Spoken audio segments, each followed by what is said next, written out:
Good afternoon to all and welcome to this meeting. Thank you for joining us. I'm particularly grateful for your understanding and flexibility regarding the change of time for this event. It's crucial to emphasize that the Council, along with everyone else, acknowledges the utmost priority that the evolving situation in the Middle East imposes and requires. I believe deep concern is shared across the membership as we closely follow these developments.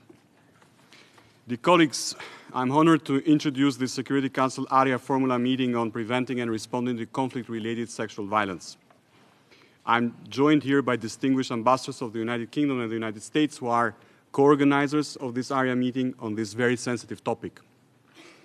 Conflict-related sexual violence continues to persist in many parts of the world. It continues to be used as a tactic of war to punish civilians and terrorize communities. Women and girls are, in particular, reported to being subjected to different forms of sexual violence in conflict and post-conflict settings all over the world. International humanitarian law, including the Geneva Conventions and their additional protocols, and international human rights law prohibit sexual violence in armed conflict. Perpetrators can be prosecuted for war crimes and crimes against humanity.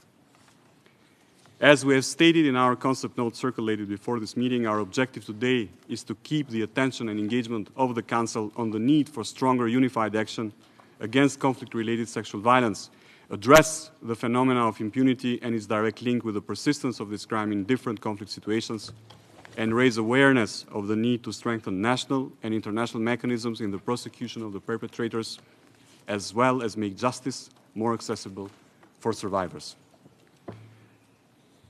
We're grateful to our briefers who have wholeheartedly answered our invitation to participate in this meeting and provide their analysis, political insights, and personal experiences. I would like to welcome Her Excellency Ms. Vjosa Osmani, the President of the Republic of Kosovo, Ms. Chloe Marnay-Baszanger, UN Team of Experts on the Rule of Law and Sexual Violence in Conflict, Ms. Bakira Hasečić, Human Rights Activist from Bosnia and Herzegovina, Ms. Niemat Ahmadi, founder of the Darfur Women Action Group, and Ms. Lyudmila Huseynova, human rights activist from Ukraine.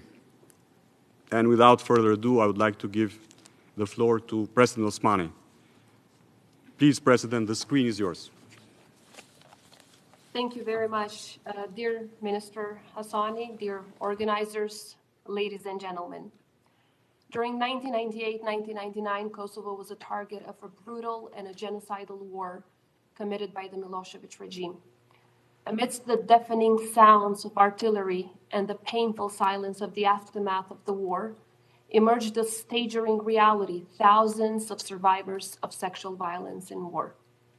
It is therefore that today, as I address all of you, I feel great responsibility and carry a heavy burden on my shoulders while striving to do justice to these everyday heroes who live with an everlasting and excruciating pain. And as I fervently plead for such acts of horror to never, ever be repeated again. Conflict-related sexual violence has persisted for too long in the trajectory of human history. It strikes at the very heart of humanity. It transcends borders, and it has turned into one of the most pressing global issues that demand our immediate attention. It is therefore our collective responsibility to act decisively, to act smartly, and to deliver. In my job, but also ever since I engaged in politics, I must admit that the meetings that leave an everlasting impact are the meetings with the survivors of sexual violence in war. Every time I meet with a survivor, I gain a thoroughly different understanding of pain. I also get a chance to understand the transformative power of their resilience. They choose not to just survive, but also to thrive and continuously fight for justice. They work hard to turn their anguish into a driving force to not only rebuild their lives, but also the shattered society after the conflict. Dear participants, none of the words and none of the delivered speeches do justice to the horror and the trauma experienced by the survivors. To understand better what I'm saying, please pay close attention to a following statement by a survivor. This is what she shared with us and what she wanted me to share with you. I quote, I was trying to hide myself under the chair. I closed my eyes and ears with my hands, just trying not to hear the screamings and yellings of other women. What they did to other women in the school where we have been forcibly pushed. I've never seen such terrible things. At that moment, one guy dragged me by my leg. He threw me into the ground, pulled off forcibly my trousers. I was like being paralyzed. I didn't feel my legs. I had severe bleeding. I was only 9 years old. She was only 9 years old. Horrendous and devastating. Perpetrators of these horrendous crimes know no limits. They stop at nothing. They destroy lives. They not only want to destroy nations or countries, they want to destroy our faith in humanity. They want to dehumanize humans. The pain they inflict upon their victims remains etched into the very fabric of their beings for a lifetime. Yet, it is remarkable how from the ashes of their suffering, an awe-inspiring resilience arises. In these individuals, one finds outstanding strength that defies the darkness that is aimed to consume them. I am always in awe when I witness the unwavering determination of these survivors to refuse to be defined by the past. In their eyes, one sees a fierce resolve, a determination to create a world where their suffering would be drowned out by resilience and hope. These survivors stand as a testament to the unconquerable human spirit, inspiring us all to stand together and work tirelessly to build a future where no one else has to endure ever again such horrors. Ladies and gentlemen, after the war in Kosovo, so many harrowing cases of conflict-related sexual violence came to light.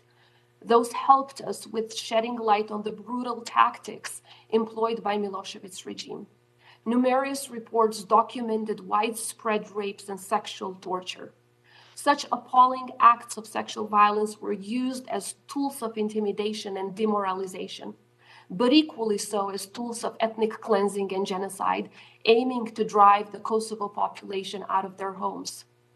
In Kosovo, with every passing year, we witness the extraordinary resilience and determination of Kosovo women and men who refuse to be silenced by the horrors they endured. Their fight against stigma and their quest for justice are exemplary. Being that one of the first ones to come forward to face the public, Ms. Vjosa Osmani, who spoke out publicly in October 2018, she made sure that the world got introduced to a heroine. An emotional but well-determined Vjosa Osmani became the first survivor of sexual violence during the war to speak out publicly. By doing so, she put a face to the suffering of horror of over thousands and thousands of survivors.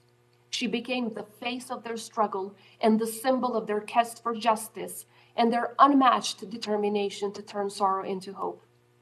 At only 16 years old, Milosevic's forces ripped her away from the arms of her mother in her very own house to take her to a place where they held her at gunpoint and raped her. And then just hours later, raped her and raped her again. When Vjosa spoke out, she was well aware that it would not be easy. She spoke because she understood the profound importance of her testimony in the quest for justice and the fight against stigma. She dedicated her life to justice and turned into the voice of thousands of survivors of wartime sexual violence in Kosovo. In one of her statements, Vjosa said, "We are victims of the crime. We are not different from anybody else. We still want to rise. We still want to be viewed the same. We still want to be part of the society. We can still contribute in our communities, in our families, and in our country. But we need to be heard. They need to be heard." Hearing the survivors of sexual violence in war is the first step towards restoring justice. Listening to them and their needs is a step further. Working hard to provide remedy, acceptance, and justice must be our everyday mantra. In Kosovo, we tried and we try every day to offer the needed support. Not sure if we always succeed. I am well aware that sometimes it might feel as we are not doing enough, but we will never, ever cease to find ways to ease the weight of burden they carry on their shoulders. As a result of these efforts, the Commission for the Verification and Recognition of Sexual Violence Victim Status in Kosovo came to life. It has emerged as a global example in addressing and acknowledging the suffering of victims of conflict-related sexual violence. Established in 2014, the Commission has been instrumental in providing support to many survivors of such heinous acts during the Kosovo War. And while the job of the Commission is profoundly and utterly important, there is never enough of raised awareness on this issue. There are never too many occasions to speak about it, to committing to addressing it, to stressing the importance of uniting in combating it. And in this spirit, on the initiative of the civil society in Kosovo, we joined forces to set the 14th of April as the Remembrance Day for victims of sexual violence during the war. Thousands of survivors in Kosovo serve as a stark reminder of the deep trauma and suffering that war can inflict on the most vulnerable. And they underscore the importance of justice, reconciliation, and measures to prevent such atrocities in future conflicts. On every 14 April, we come together to pledge over and over again our commitment to succeed in this mission. I want to take a moment to stop at the importance of justice. The lack of justice and punishment for perpetrators engaged in sexual violence during times of conflict has profound and lasting consequences. This makes the pursuit of justice for survivors significantly more challenging. Undoubtedly, the absence of accountability for perpetrators sends a disheartening message that such heinous acts can be committed with impunity. It perpetuates a culture of silence, a sense of hesitation, and a fear that hinders survivors from seeking help and support. And while this obstructs the healing process for individuals, it also disrupts broader reconciliation efforts. The failure to hold perpetrators accountable doesn't only keep the wounds open, but it also undermines trust in post-conflict societies and institutions. And as we gather here today, we also reflect into scenarios on how we can make things better, because it is high time to strengthen the mechanisms to expose acts of conflict-related sexual violence, which underscores the importance of documentation, witness testimonies, and the work of international organizations and international tribunals. It is imperative to ensure that survivors have access to legal aid, healthcare, and psychological care. Our efforts to prevent CRCV, deliver justice, and support survivors must be survivor-centered. The needs, voices, and choices of survivors must be the guiding light for our action. The survivor-led initiatives should serve as an inspiring example. And as we engage in institutional reforms and design of fitting processes, we should never undermine the level of work we must do to eliminate the socio-cultural stigma that hinders rehabilitation efforts. Today, I speak on behalf of Kosovo, but before Kosovo, there was Rwanda, there was Bosnia and Herzegovina. After Kosovo, there is Ukraine. And today we witnessed harrowing images coming from the Middle East. We should always stress the importance of learning from each other, supporting one another, standing up for each other.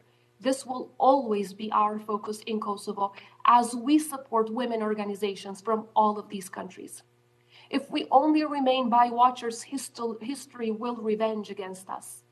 We have a chance to speak now, to act now, and to prevent. The fight against sexual violence in conflict transcends the realm of policy and diplomacy. It speaks to the very essence of our humanity.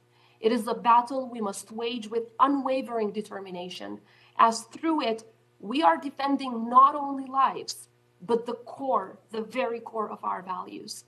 The use of sexual violence as a weapon of war is a deliberate attempt to strip individuals of dignity, hope, and their very own identity.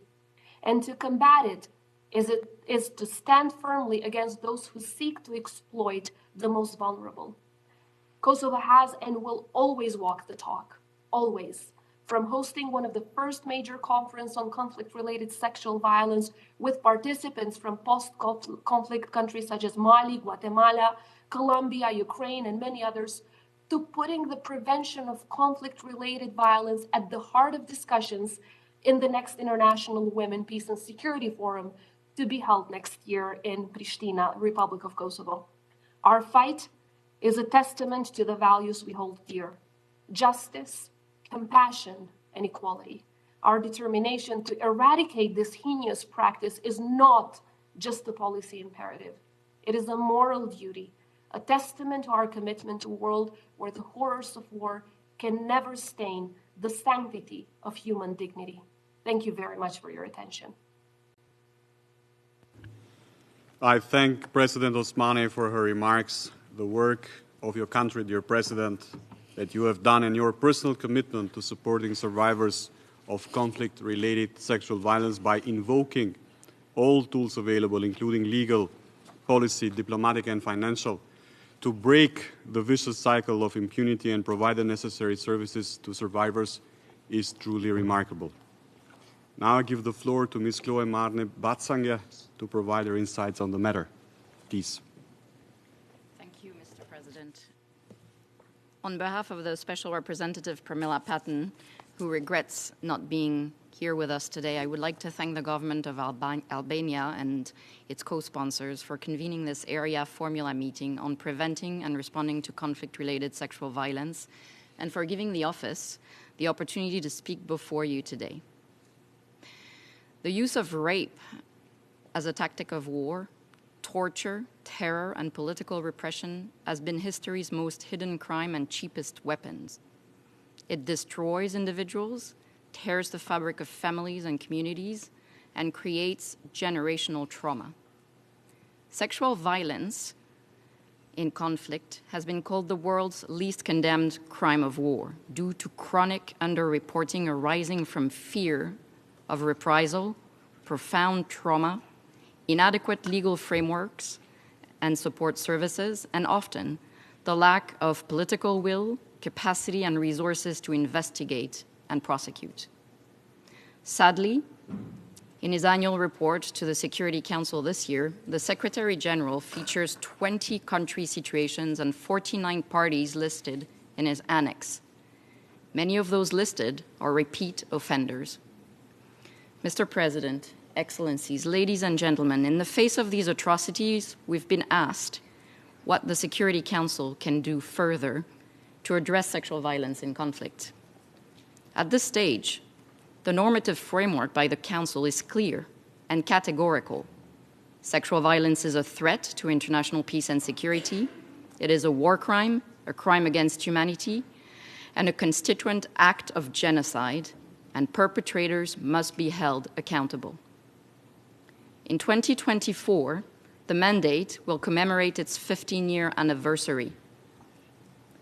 The challenge before us is to translate commitments made on paper in this very Council into compliance. While much rhetoric has been paid to the issue, the operationalization of the mandate has lagged too far behind and remains grossly under-resourced. Indeed, out of those 20 member states in the annual report of the Secretary General, only 8 country situations have senior women protection advisors deployed, and in most cases, they lack appropriate staffing. The Security Council needs to exercise effective oversight to ensure that sexual violence dimensions are included in all relevant country and thematic consultations and debate, and not relegated simply to an annual open debate. Mandates need to include conflict-related sexual violence, and commensurate structures and resources must be included in budget discussions of the organization. The team of experts on rule of law and sexual violence in conflict that I lead was created in 2009 by this very Council's Resolution 1888 as a tool bringing together the Office of the Special Representative for Sexual Violence, the Office of the High Commissioner for Human Rights, the Department of Peace Operation, and UNDP to support national authorities' efforts to bring perpetrators of sexual violence to justice. Every year that I've served as a team leader for this team, the number of requests for assistance has increased and have become ever wider-ranging and sophisticated. Despite the team's express security mandate, it continues to rely solely on voluntary funding. This situation is wholly inadequate and does not meet the words of this Council with action. Furthermore, this Council has recognized the important work of the United Nations Action Against Sexual Violence in Conflict Network, which the Special Representative Patton chairs. Once again, despite the rhetoric, this network needs concrete support. However, in a moment of pessimism and looming cynicism, I want to underline a message of hope. In the past decade, we have seen that where there is political will, specialized expertise, and adequate resources, accountability can occur. In Guinea-Conakry, a former head and 10 other senior officials stand trial currently in front of domestic courts for crimes committed in the 28 September events, including sexual violence. In Colombia, the Special Jurisdiction for Peace has just opened a dedicated cases for sexual crimes committed during the conflict.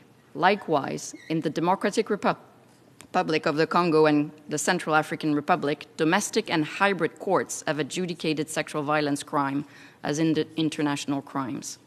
Finally, in 2022 in Nigeria, conflict-related sexual violence was included for the first time ever in an indictment against Boko Haram. Ladies and gentlemen, we must be able not only to replicate these examples, but to expand on them. Our mandate believes firmly that we can. Comprehensive domestic legislative framework backed by specialized capacity among rule of law institutions at the national level are foundational to enabling domestic investigation and prosecution efforts. We work with national counterparts to ensure that domestic legislation is aligned with international standards and practice. Yet, we must deliver justice and not just law. A safe and supportive environment is equally foundational to enabling survivors to come forward and report crimes. Resolution 2467 mandates us to ensure a holistic victim-centric approach to our work. Sexual violence, as was stated, attacks the physical integrity and the agency of the survivors. The goal must therefore be to empower them at every step, from accessing services to reporting to testifying in court to applying for reparations. Basic needs such as safe shelter, food, medical care, trauma counseling, psychosocial support are necessary, as well as livelihood and reintegration assistance. Often, these service providers and civil society groups are the first port of call for survivors on their journey towards justice. Nor can we focus on criminal justice alone, given the gravity and the magnitude of the violations. Indeed, survivors routinely request us the full range of transitional justice measures such as reparation, truth-telling, and guarantees of non-recurrence. Mr. President, we meet today at a crucial point of history.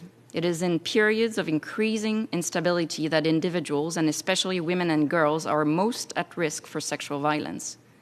The experience of this mandate shows that conflict-related sexual violence is not an inevitable byproduct of war. 15 years after Resolution 1888, we need the members of this Council to step up their efforts towards operationalizing its resolution meaningfully, so that the rhetoric in the United Nations hallways and conference room is a reality for survivors on the ground. I thank you. I thank Ms. Marnay-Baszanger for her remarks, and now I invite Ms. Bakira Hasečić to share her testimony with us.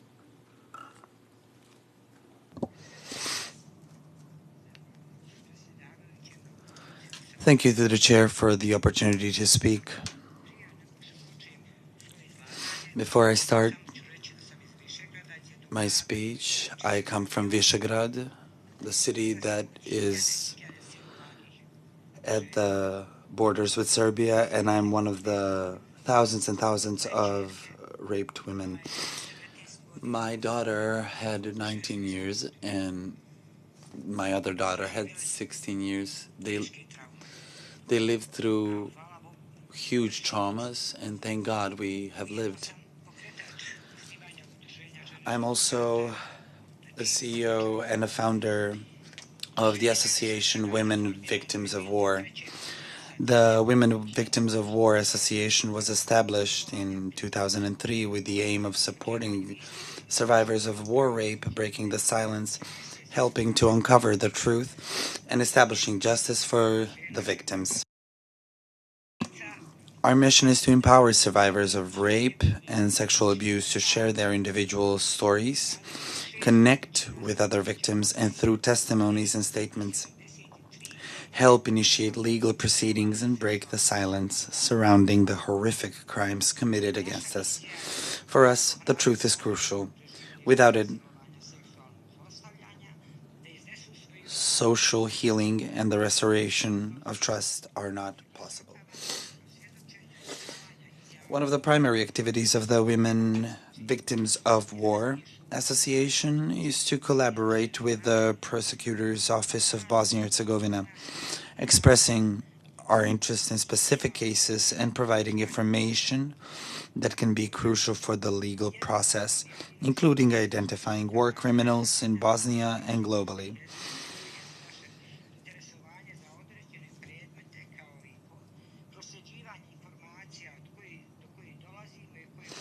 Since collaborating with the International Criminal Tribunal for the former Yugoslavia, ICTY, and the establishment of the Prosecutor's Office of Bosnia and Herzegovina in 2005, our association has forwarded all collected testimonies from survivors of rape, sexual abuse, and other crimes to the Prosecutor's Office of Bosnia and Herzegovina, recommending the initiation of investigations against the perpetrators of war crimes.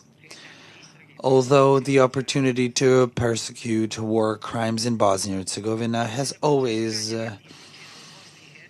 existed, there is still a lack of political will to prioritize it. Time is running out, with surviving victims, eyewitnesses, and even war criminals passing away.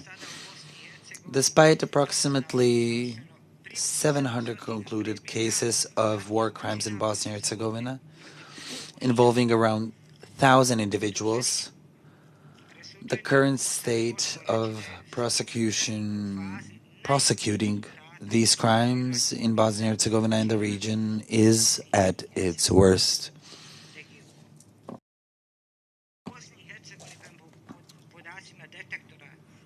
In the last 5 years, according to data from Detector, the only specialized agency monitoring war crime cases in the court of Bosnia and Herzegovina, there have been fewer annual indictments for war crimes than the number of cases handled by prosecutors in the Prosecutor's Office of Bosnia and Herzegovina. On average, between 20 and 25 indictments are issued per year by 32 prosecutors working on these cases. This alarming fact indicates that there are prosecutors who do not bring any indictments through the year.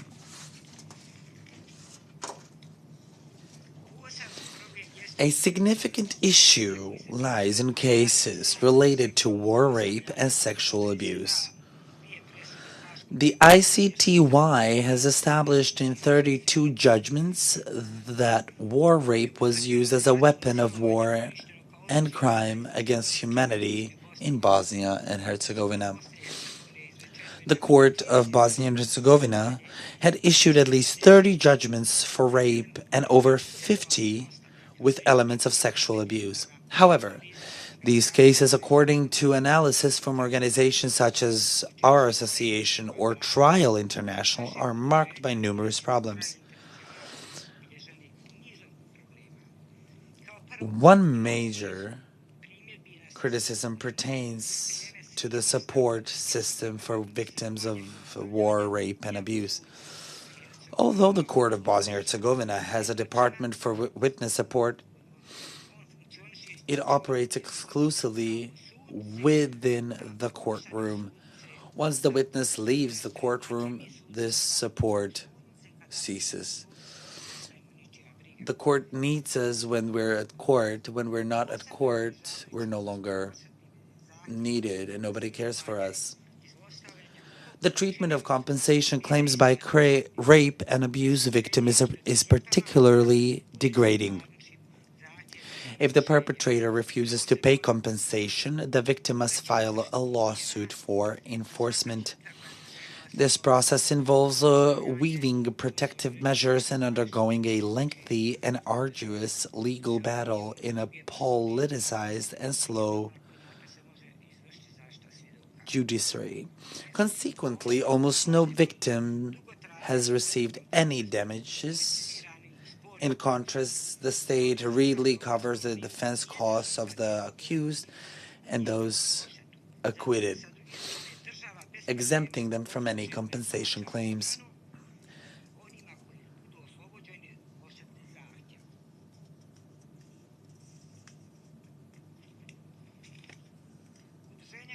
The Women Victim of War Association has managed to initiate litigation for 10 members where the judgments are final. However, in Bosnia and Herzegovina, the collection of payments is impossible as convicted war criminals have transferred their assets to third parties. The state has taken no action in this regard. The number of unprocessed cases and individuals is substantial. As I stated, Detector recently received information from the Prosecutor's Office of Bosnia and Herzegovina about over 400 cases with known suspects, as well as a large number of investigations with unknown perpetrators. The lack of regional cooperation in these cases is a significant problem. Serbia and Croatia refuse to cooperate with the institutions of Bosnia and Herzegovina despite signed cooperation protocols, allowing dozens of individuals with warrants against them, who are suspected, accused, or even finally convicted, to more freely throughout the streets of Serbia and Croatia.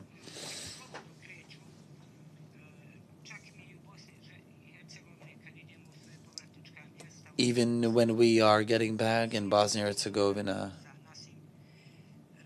we are still living through these days with our persecutors. These persecutors are still walking freely through Serbia and Croatia.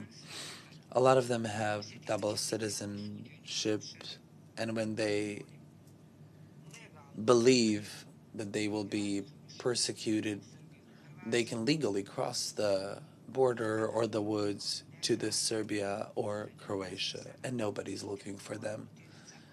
Not even if the Interpol was looking for them, they still wouldn't be looked for. These are not merely claims from our association or institutions in Bosnia. The Chief Hague prosecutor has clearly confirmed this in a series of presentations before the Security Council while presenting regular reports.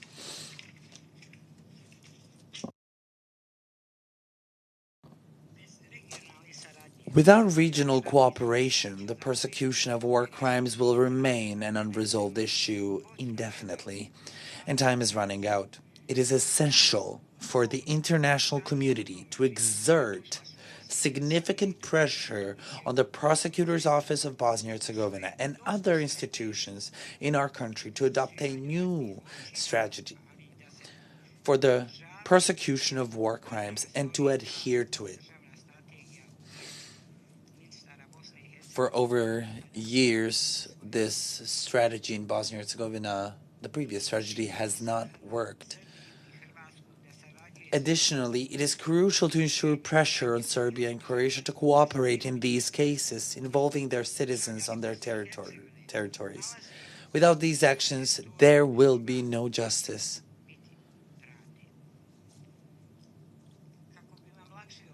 So I could explain this clearly. 172 of prosecutors are managed to escape to Croatia or Serbia, and nobody wants to deliver them, although we're still putting pressure through the Ministry of Justice of Bosnia and Herzegovina.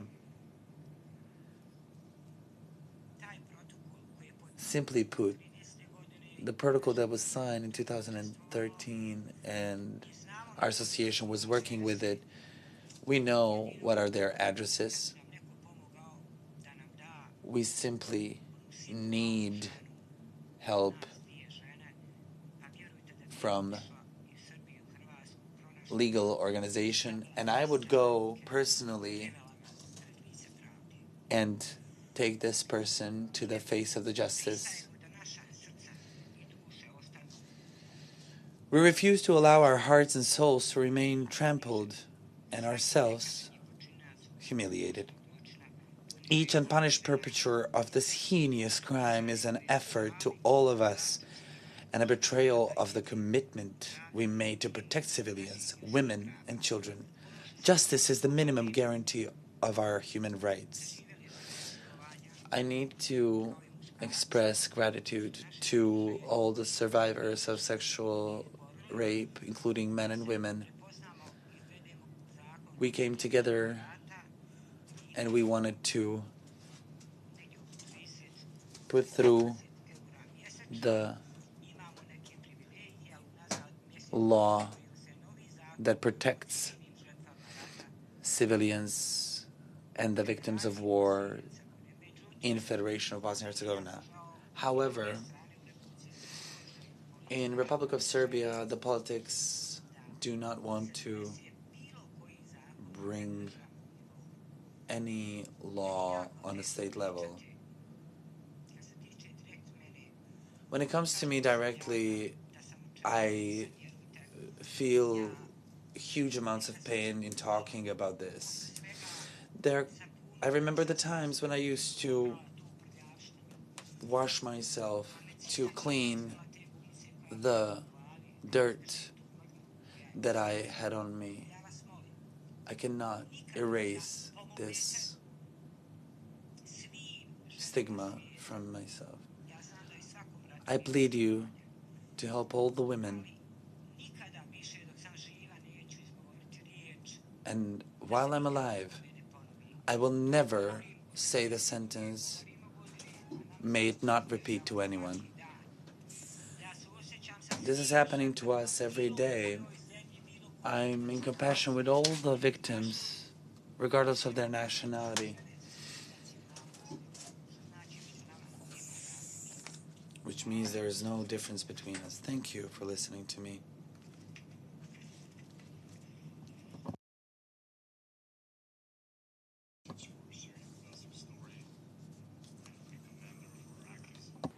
No one should experience these heinous crimes.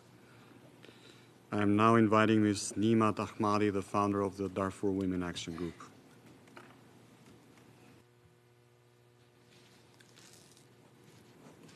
Thank you.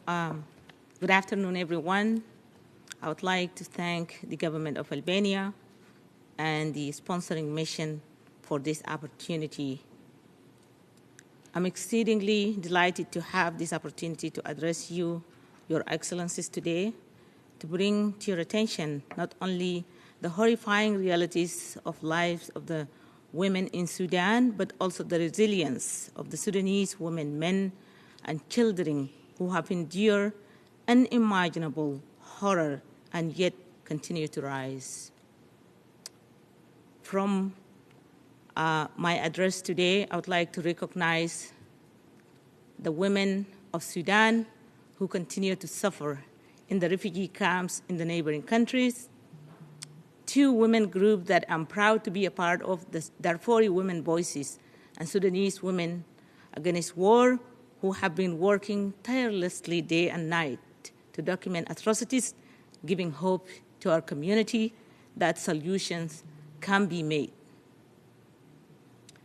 In conjunction of this meeting today on prevention and prevention of sexual and gender-based violence in conflict settings, and the next week's open debate on women, peace, and security, there has never been a better time to address the alarming constraints to realizing women, peace, and security in Sudan. The vicious war that erupted on April 15th in Sudan has been largely fought, sadly, over women's bodies. And I don't think this is news to this Council. As I speak to you today, Sudanese women endure an unimaginable, unspeakable suffering and are left alone to fend for themselves. You are all too familiar with the fact that in Sudan, rape has been used as a weapon of war, death and destruction, and women have been adversely impacted and left to suffer in silence for over, 2 decades. The genocide in Darfur that started 20 years ago has yet to be resolved, and those who have been forced to flee still remain in makeshift camps to this day and are fearful to return home because their attackers have yet to be apprehended or held accountable. In these camps, women and children make up the overwhelming majority of those living in IDPs camps inside Darfur or refugees camps in the neighboring countries. The victimization of women has been well documented. Sadly, it has been allowed to go on for far too long.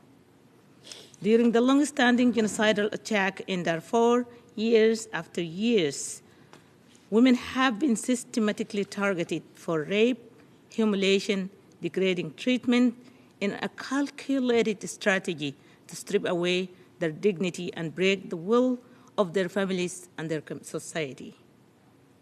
Women represent at least 50% of any nation's population, talent, and human resource, even more so during times of war when resources are scarce and drained to the limit. No society can afford to sideline half its population and expect to thrive. In Sudan today, women are not only sidelined, but it has become the most dangerous place to be a woman.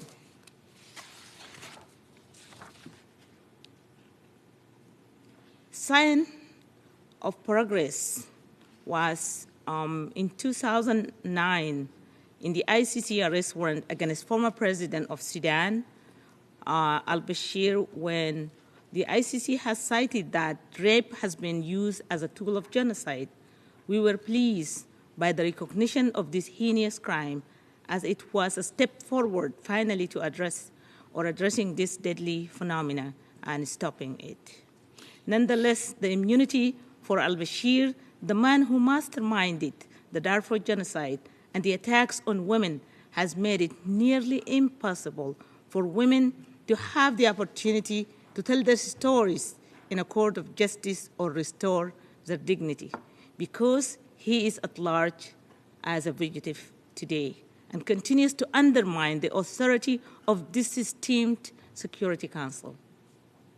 Ladies and gentlemen, excellencies, the women of Sudan, despite their unmatched resilience, they have been let down time and time again by the very institution they look up to for peace, protection, and security and justice.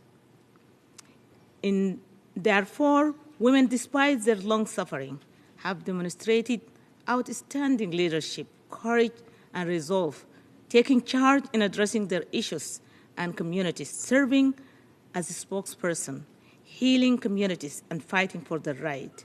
Regrettably, actors and stakeholders working to resolve the crisis in Darfur have utterly failed to recognize or invest in these qualities demonstrated by women, and have constantly excluded and deprived women from being at the table to take their rightful place. This makes the junta in Khartoum unfortunately believe falsely that the Sudanese women have no value. And again, another example, in 2019, as you all have witnessed, the unprecedented movement for peaceful change that toppled 30 years of dictatorship in Sudan was largely led, supported, and fueled by women. Again, despite their unwavering commitment and leadership in the movement for change during the shortly lived interim period, the government continued to exclude women. There were only 2 women serving in the Sovereign Council, 2 in the Cabinet of Ministers, and only 1 woman governor out of Sudan's 16 states. When women protested, they were told a half-truth, that they must give the chance to peace. What kind of peace would the Sudanese society have achieved without the women of Sudan and expected to succeed? And now, during this vicious war again, when international diplomats, aid agencies, and non-Sudanese have evacuated while the generals are waging war against the people of Sudan, it is the women, men, and the youth of Sudan who have stepped in at greater risk of their lives, who have risen beyond their circumstances, shouldering the effort of emergency response, providing aid for the wounded, transporting those with chronic diseases, documenting atrocities, providing burial services to uncounted dead bodies scattered in the streets of Khartoum and across the cities of Darfur.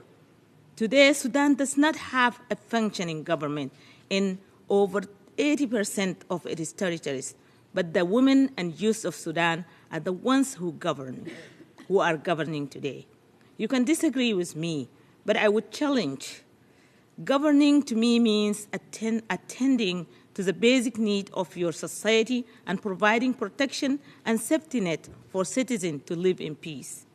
And again, when the Jeddah negotiation for ceasefire started, we expected that women would be included from the start, not because they are carrying arms, but because they are the ones who are bearing the brunt of the crisis while providing life-saving aid, monitoring the situation, alerting civilians to stay home or follow the safety route as they flee.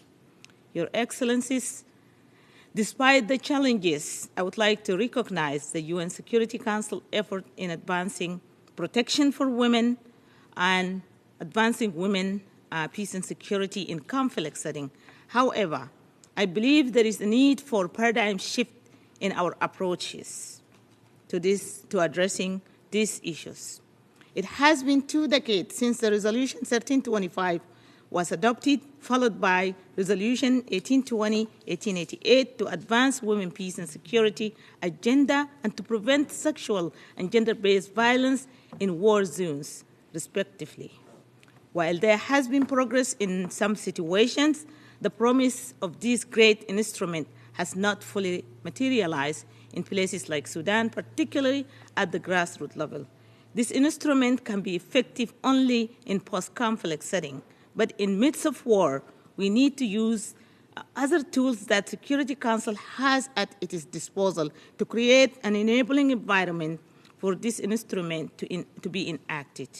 Peace and security and protection in Sudan means protection and justice. It has been 6 months now, and we have yet to see any sign that the warring party in Sudan will back down. To realize protection, an end of sexual and gender-based violence, or women, peace, and security in Sudan, we need 3 things right now. A robust intervention to protect civilians and protect the humanitarian actors to save lives. Then accountability for the most responsible must be a priority. These 2 steps will then pave the way for true peace to take its course. Sudan needs an atrocity prevention approach. We all witness so many peace negotiations in Sudan have failed because in a case of genocide, the traditional conflict resolution approach will not work. This inclusion of women and women's participation at all levels is of paramount importance, reinforced by resources, capacities, and technology to bring this dream of protection, peace, and security in Sudan into reality. Accountability for those responsible of attacking women and perpetrating the most horrific violence against women must be a priority, but also, additionally, holistic justice must be applied, where restorative justice, psychological, and moral justice can be applied, along with economic empowerment, technology, and resources and information sharing. As I speak to you today, millions of Sudanese civilians and I look up to you, and I hope that you will have and use measures that will not let the Sudanese men and women down again. Thank you. I thank Ms. Ahmadi for her remarks and commend her work on support of the survivors of conflict-related sexual violence in Darfur, Sudan. Dear colleagues, due to the change of time of this meeting, our last briefer, Ms. Lyudmila Huseynova, human rights activist from Ukraine, is not able to attend due to curfew hours as a result of the war of aggression against Ukraine. She has kindly shared with us her statement, which will be distributed in writing for your attention. And I would now like to make a statement on my national capacity. Dear colleagues, I thank the briefers for their accounts and the information provided today. It is always sobering for us to hear from you as first-hand attestants of such despicable criminal acts. I also wish to express my profound appreciation to the President of the Republic of Kosovo, Her Excellency Ms. Vjosa Osmani, for graciously accepting our invitation and offering an exemplary model for identifying, documenting, and addressing cases of conflict-related sexual violence, particularly in the context of providing redress and reparations to survivors. Kosovo's efforts in this regard stand as a good example for the world, offering valuable lessons and inspiration. Colleagues, conflict-related sexual violence has a dehumanizing nature. It doesn't just harm a single individual or a single family or even a single group. It negatively affects and endangers families and communities, erodes social and political stability, and undermines economic progress and reconciliation. Conflict-related sexual violence is a war crime and a core security challenge. Over the year, the Council has passed several resolutions condemning sexual violence in conflict and emphasizing the need for accountability. Yet, despite a robust normative framework, conflict-related sexual violence against women and girls has not diminished. In fact, it has escalated.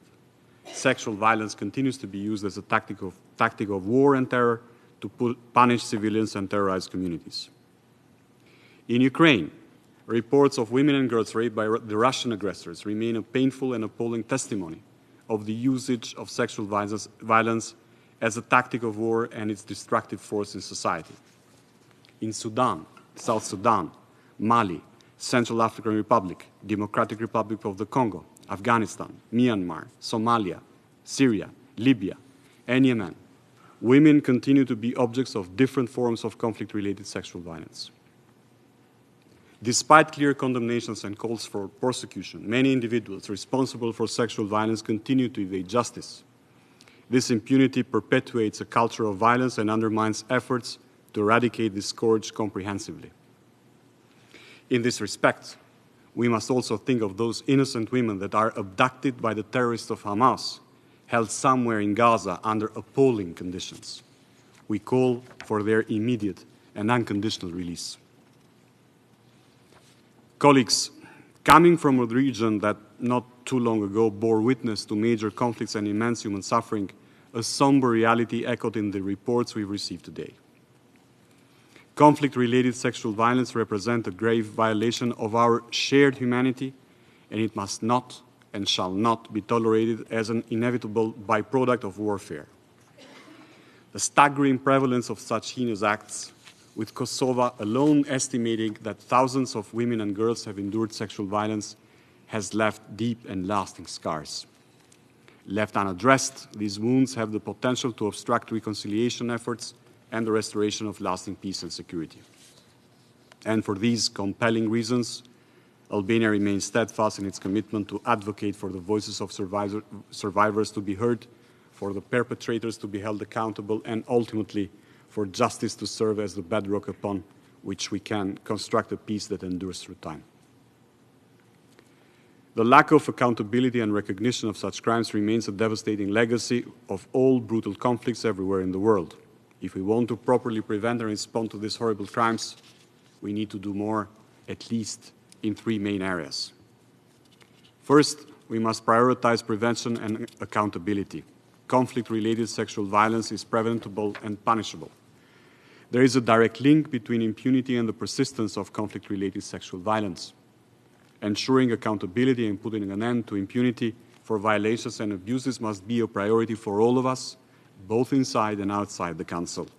The message should be clear. No one who has promoted, used, or planned the use of sexual violence as a tactic of war will ever escape justice. Second, Member States must strengthen their national legal frameworks to effectively criminalize conflict-related sexual violence and ensure that the perpetrators are brought to justice. Domestic laws should be aligned with international standards, enabling national courts to prosecute perpetrators swiftly and fairly.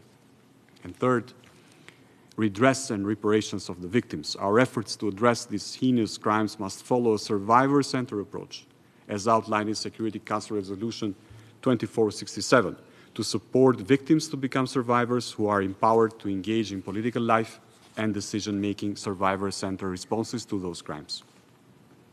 They should be assisted in every possible way in a timely manner. Colleagues, it is time for all of us to assume our responsibility to go beyond condemning this behavior to taking concrete steps to prevent violence, protect individuals, punish perpetrators, and provide redress to victims. Our commitment to preventing and responding to conflict-related sexual violence is unwavering, and we will continue to strive towards promoting gender equality, justice, and safety for all individuals affected by conflict-related sexual violence. And I thank you, and I would like to pass the floor to our co-organizers. I will start with Ambassador Thomas Greenfield of the United States for her remarks.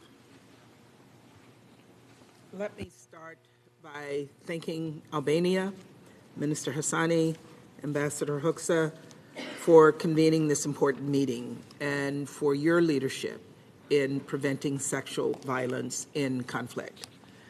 And I want to thank today's civil society briefers, UN Women, and President Osmani. We are encouraged by Kosovo's efforts to empower and promote the rights of conflict-related sexual violence survivors. Colleagues, as we speak, at this very moment, sexual violence is being used as a tactic of war, as a weapon of war. You heard the minister name a few of the countries in conflicts around the world. It is outrageous, it is disturbing, and we must not become numb to these horrors.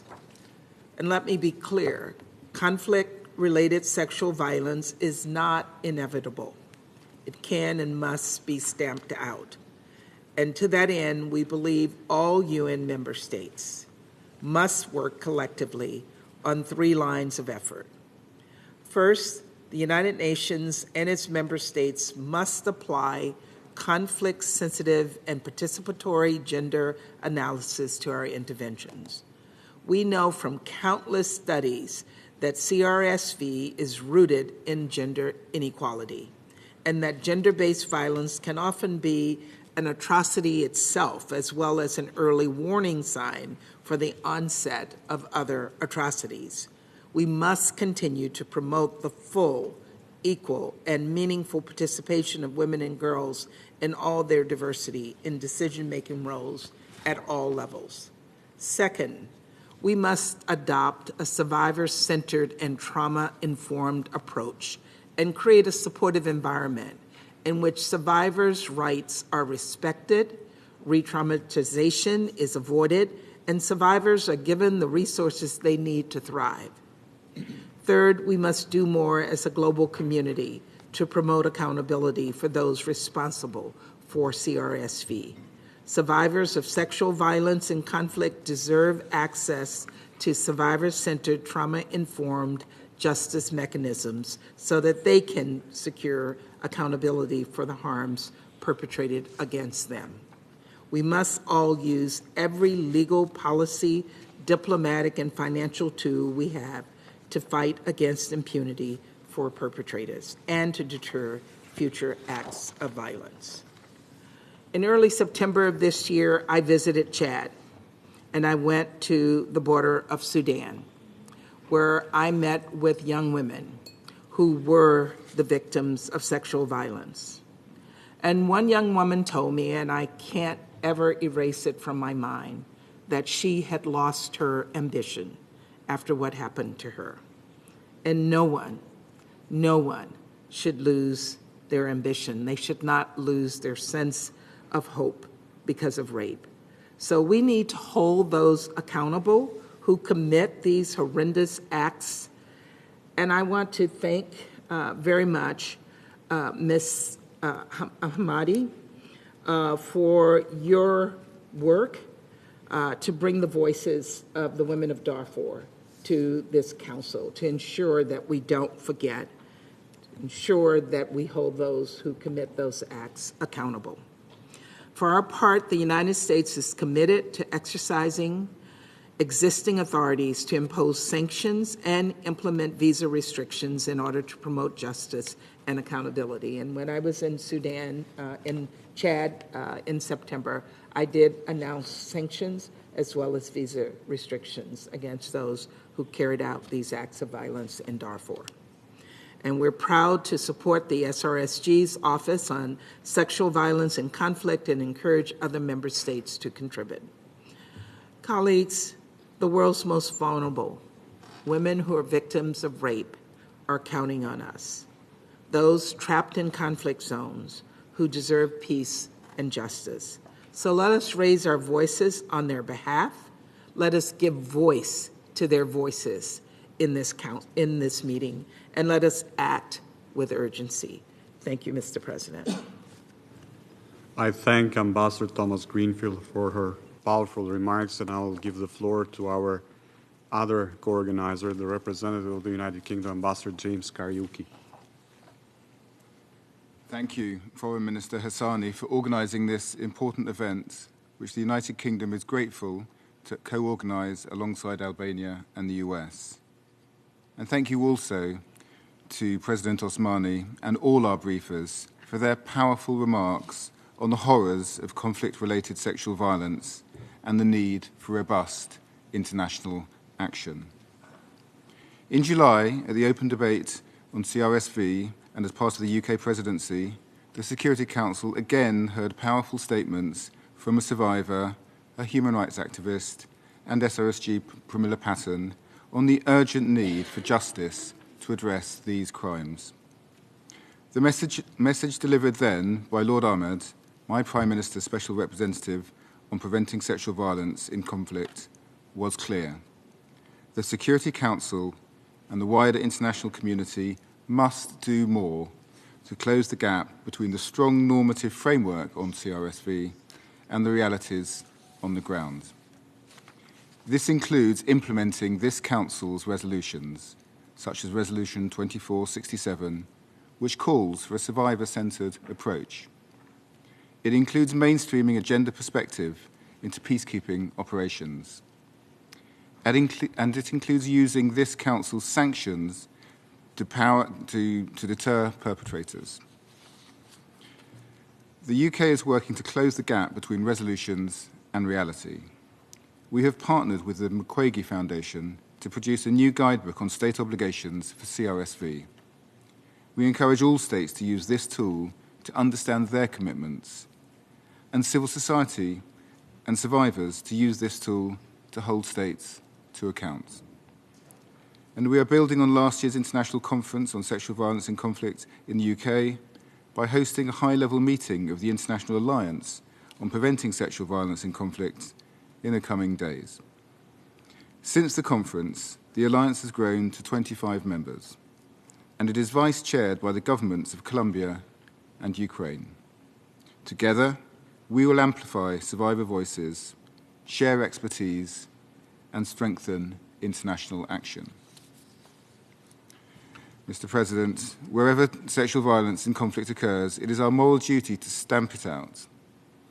And as Ambassador Thomas Greenfield said, it is not an inevitable consequence of war. We are determined to consign it to the history books. Thank you.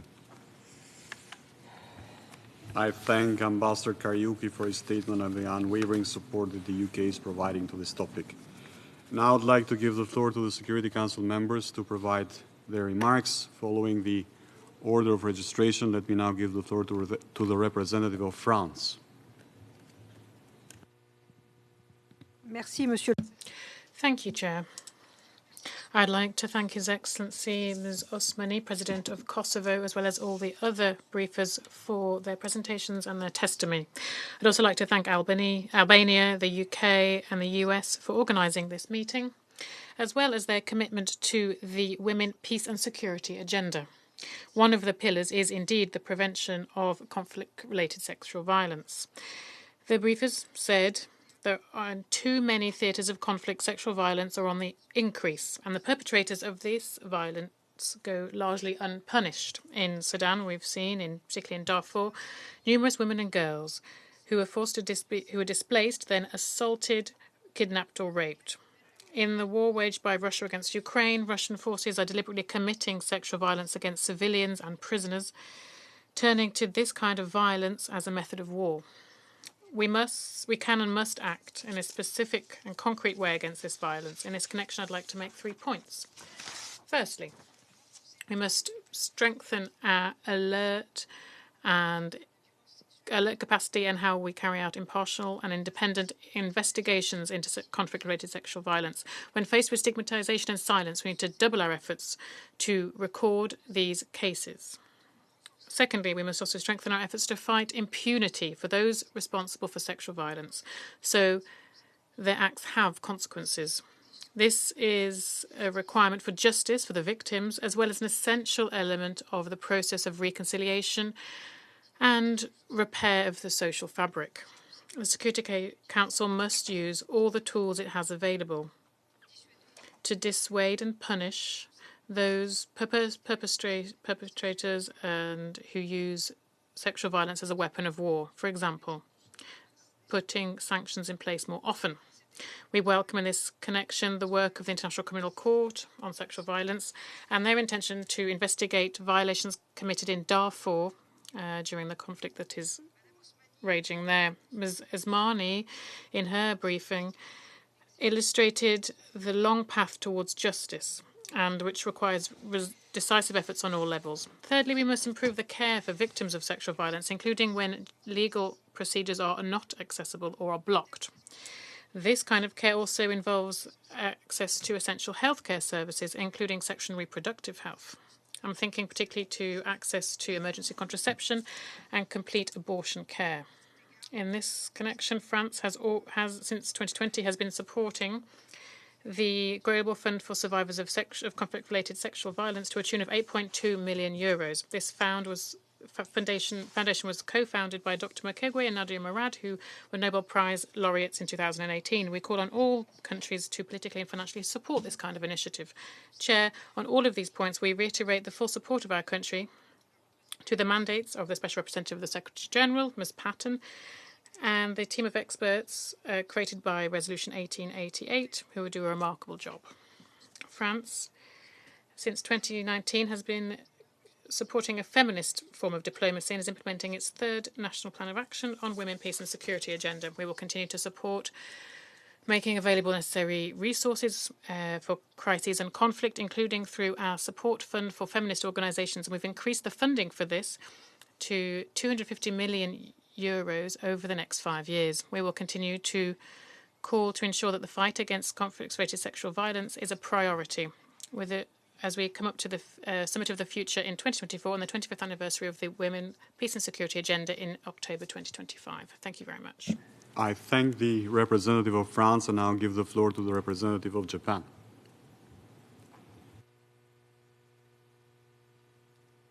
Thank you, Mr. Chair. I thank Albania, the United Kingdom, and the United States for convening this important meeting on conflict-related sexual violence, especially thanking His Excellency Mr. Hassani, Minister for Europe and Foreign Affairs of Albania, for your chairing of this meeting. I also thank Her Excellency Ms. Osmani, President of the Republic of Kosovo, Ms. Marnay-Baszanger, and civil society representatives for their comprehensive briefings and raising your brave voices. Thank you. Sexual violence in conflict is a serious crime that violates not only physical body, but human dignity. Human dignity, which unfortunately continues to be used as a tactic of war, torture, political repression, and terrorism. Japan is deeply concerned by the latest Secretary General's report on sexual violence in conflict, which points out the alarming persistence of sexual violence and weakening of the rule of law in countries in conflict. Mr. Chair, Japan firmly believes that legislation establishing robust judicial institutions and holding perpetrators accountable is crucial in deterring CRSV, which is also emphasized in numerous Security Council's resolution. Since 2014, Japan has continuously supported the team of experts on the rule of law and sexual violence in conflict operating under the office of the SRSG SVC. Through this engagement, Japan has actively supported the strengthening of investigative and judicial system through tackling CRSV in countries including the Democratic Republic of Congo, the Central African Republic, Somalia, and Iraq. Japan maintains its unwavering trust and support for the team's mission and dedicated efforts, which was presented by Ms. Marnay-Baszanger earlier. Furthermore, Japan has consistently backed the operation of the International Criminal Court and stands as its largest financial contributor. Mr. Chair, recognizing the practical needs of survivors of CRSV who endure immense suffering, Japan places its utmost importance on providing timely and comprehensive assistance to survivor-centered global efforts. Currently, Japan provides medical, psychosocial, and livelihood support for victims of CRSV in Mali through UN Action Agenda Sexual Violence in Conflict. Furthermore, Japan actively contributes to other multilateral frameworks, including the Trust Fund for Victims in the ICC and the Global Fund for Survivors of Conflict-Related Sexual Violence. The latter organization strives to improve survivors' access to reparations by offering interim reparative measures in situations where states or other parties are unable or unwilling to meet their responsibilities.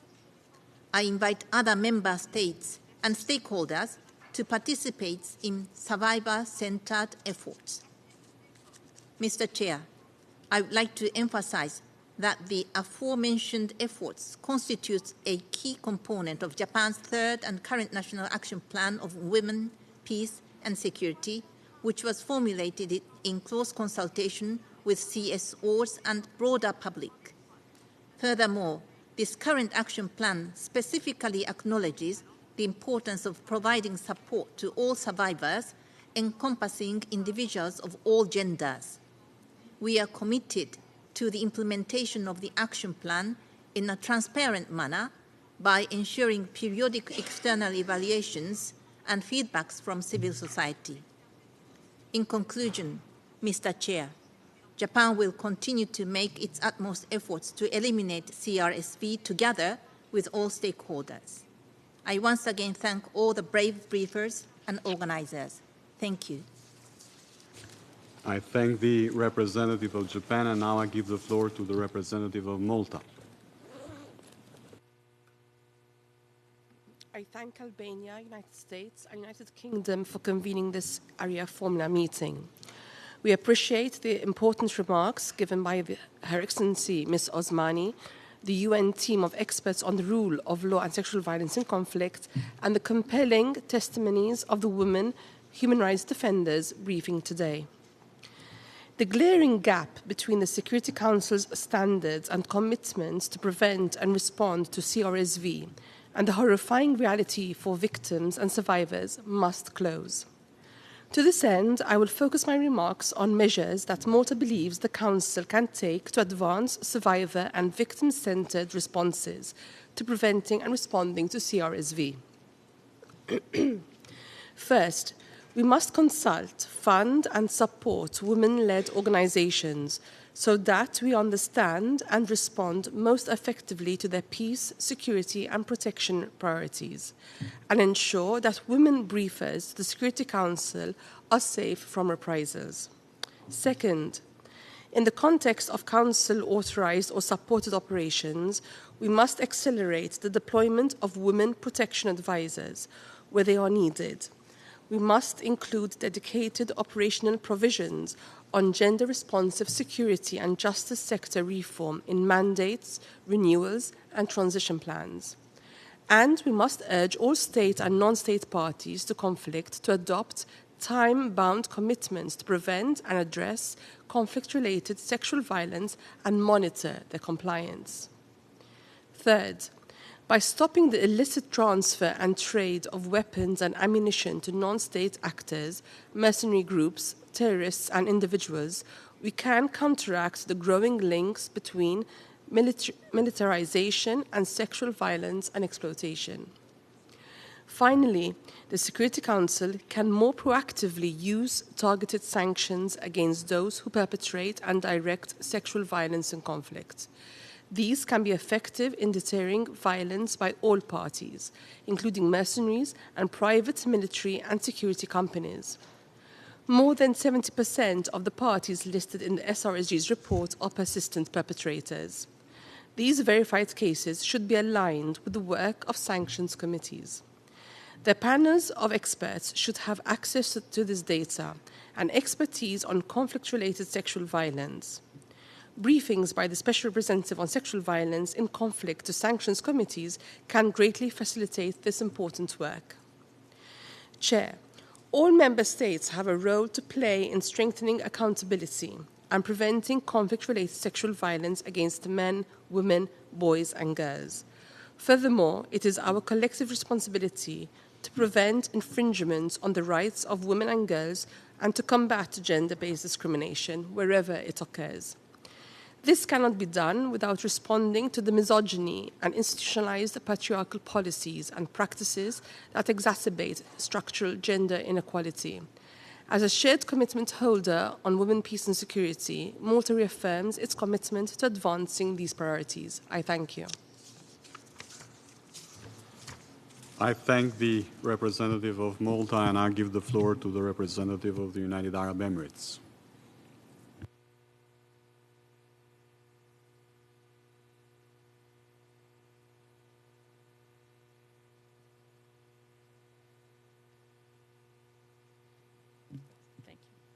Mr. President, thank you. At the outset, I'd like to thank the co-organizers for this meeting and the briefers for their valuable contribution in today's discussion. The United Arab Emirates reaffirms its condemnation of all acts of conflict-related sexual violence. As a member of the International Alliance on Preventing Sexual Violence and Conflict, the UAE remains a steadfast partner in strengthening the global response to these crimes. In this regard, I would like to make the following 3 points. First, as an integral part of our efforts to ensure peace and security, we must prioritize preventing sexual and gender-based violence by addressing the root causes of such crimes. Resolution 2686 acknowledged the harmful impact of stigmatization and the rise of extremist views on women, which can undermine any hope of durable peace and security. We must therefore work to address such root causes by eliminating structural gender inequality and harmful social norms through education, as well as strengthening women and girls' resilience. Second, we must uphold and strengthen the rule of law to ensure accountability. Capacity building for national institutions is the best pathway to ensuring accountability and upholding the rule of law in the long term. The transformative period following conflict and crisis gives way to rebuild such capacity. And engaging with peace operations and entities such as the UN team of experts on the rule of law and sexual violence can be an effective way to utilize their expertise and bolster national survivor-centered justice and accountability. This is critical for the protection of women and girls. Third, we need to improve survivors' access to necessary services and support.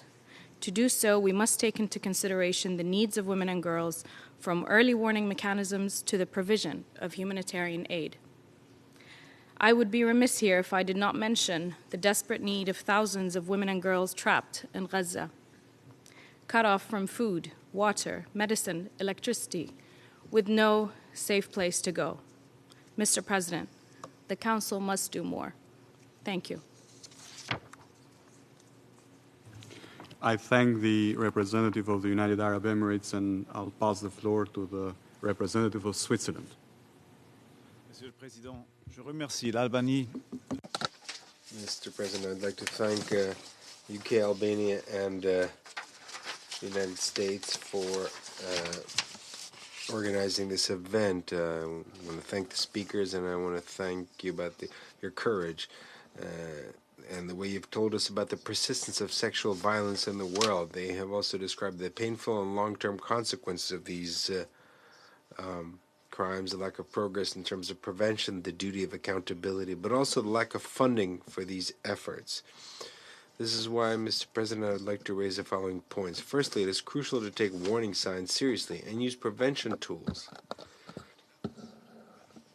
As soon as a conflict breaks out, reports of sexual violence and conflict immediately emerges. We must do something about these human rights violations, in particular by putting the subject on the agenda and by raising public awareness. We also must set up appropriate mechanisms to prevent the escalation of such violence and to ensure that information is collected in a safe, ethical, and effective manner. And the information provided by the Special Representative of the Secretary General Patton's office is extremely relevant in this context, including for the sanctions committees. In peacekeeping missions, we need to ensure that the women protection advisors are deployed and they have sufficient resources. In this respect, we must work diligently with our colleagues from the Fifth Committee. Secondly, up to 90% of incidents of sexual and gender-based violence involve a weapon. The illicit proliferation of small arms and light weapons promotes and exacerbates these incidences and thus reinforces gender inequality. Our prevention efforts must therefore make more systematic use of gender-sensitive arms control and disarmament tools. Thirdly, accountability requires long-term work and investment.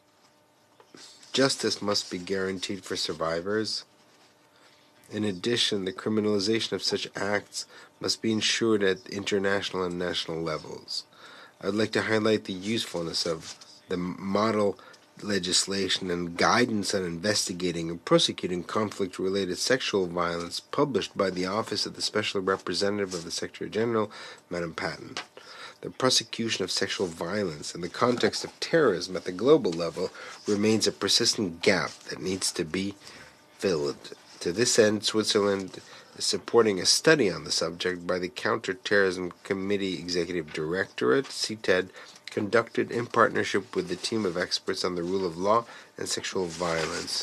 Mr. President, conflict-related sexual violence is a tactic used against both civilians and combatants. To prevent, combat, and deal with these despicable crimes, Switzerland calls for absolute respect for international law and the holistic application of the aforementioned instruments. Thank you. I thank the representative of Switzerland, and I'll pass the floor to the representative of Gabon. Merci. Thank you, Chair. First of all, I would like to thank Albania the UK and the United States of America for taking the initiative to convene this important meeting on preventing and responding to conflict-related sexual violence. I'd also like to thank the excellent briefers this afternoon who, through their enlightening briefings, have laid the foundations for our discussions at this meeting. Chair, the adoption in 2008 of Resolution 1820, which was supported by a strong operational section and was echoed then with the Resolution 1325, particularly on the need to put an end to conflict-related sexual violence, was crucial. These resolutions indeed were a turning point in our understanding of sexual violence as a security problem fully in its own right. But we must state that the many conflicts and crises have only exacerbated this vile phenomenon. And women, as we endlessly repeat, are alas make up the majority of the victims. The most recent report of the Secretary-General on this issue has once again shed light on the cases of activists and defenders of survivors who, in fragile and conflict-related contexts, are subject to reprisals, particularly sexual violence, harassment, and all types of intimidation. And when they are women, these indeed acts seek to exclude them from public life, thus perpetuating, as mentioned in the report, a vicious circle of forced silence and increased vulnerability. Against these abhorrent facts, when faced with these abhorrent facts, the international community and the Security Council in particular must be more active to put an end to conflict-related sexual violence. Chair, my country has decided to put the well-being and the promotion of rights of women and young people at the heart of its development policy. And my country recognises the immeasurable potential of women as part of our efforts for prevention of conflicts and the creation of a social climate that enables security, stability, and lasting peace. Gabon remains unwavering in its advocacy for accountability for the perpetrators of conflict-related sexual violence, and also for inclusion, participation, and support for women's resilience. Indeed, ongoing commitment and the effective engagement and the effective participation of women in prevention of conflict, resolving conflict, and post-conflict recovery and peace building means that not only is the peace that's created more sustainable, but decisions that are made in terms of transitional justice are fairer and better adapted to the suffering of victims and the expectations of victims, taking into account the context, which is, of course, very important. We remain convinced of the need to make more efforts to facilitate access for survivors to justice and to accountability mechanisms to provide a holistic response to conflict-related sexual violence. Equally, it is crucial to facilitate access to reparations. This is key in rebuilding the dignity of those concerned, while we, of course, recommend a overreaching preventive approach adapted to situations on the ground. Chair, my country reiterates its appeal for efforts to continue for the ownership and implementation in an inclusive way of Resolution 1325 and related resolutions, including Resolution 1820 and 2467. We also call for strengthening the partnership between the UN and regional organisations, of course, particularly in how they coordinate their actions with the Women, Peace and Security agenda, so that not only can we find best fit and lasting responses to conflicts and their root causes and their negative effects, but also a broader inclusion of the gender dimension in UN peacekeeping mission mandates, particularly in conflict or post-conflict situations. Along the same lines, we note with interest the action of the network called United Nations Action Against Sexual Violence in Conflict, UN Action, which synergizes efforts of the 24 UN entities with a view to preventing conflict-related sexual violence and respond to the needs of survivors and to fight impunity. Chair, it is high time that the Council advocates unanimously for access for victims of sexual violence to justice. This would be a gauge of hope, dignity, and the reconstruction of their fundamental rights. The denial of justice to victims aggravates this suffering and the process of rebuilding. We are strongly convinced that to better prevent and combat conflict-related sexual violence, we must undertake an approach that is victim-focused, and we should be able to strengthen their resilience too. Because if we try and bandage the invisible injuries caused by war and armed conflict,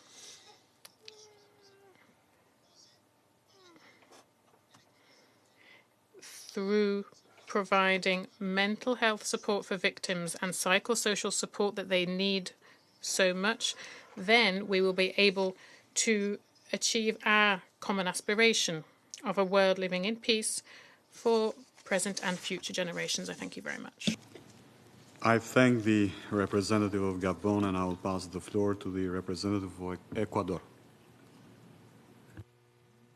Thank you, Mr. President. I thank the delegation of Albania, United States, and United Kingdom for convening this meeting to discuss a topic as relevant as the prevention and response to conflict-related sexual violence. We listened very carefully to the information presented and the moving testimonies of the speakers. Our solidarity must be translated into action. In the open debate that was held in July of this year on this same topic, Ecuador expressed its concern regarding the figures set out in the last report of the Secretary General on conflict-related sexual violence.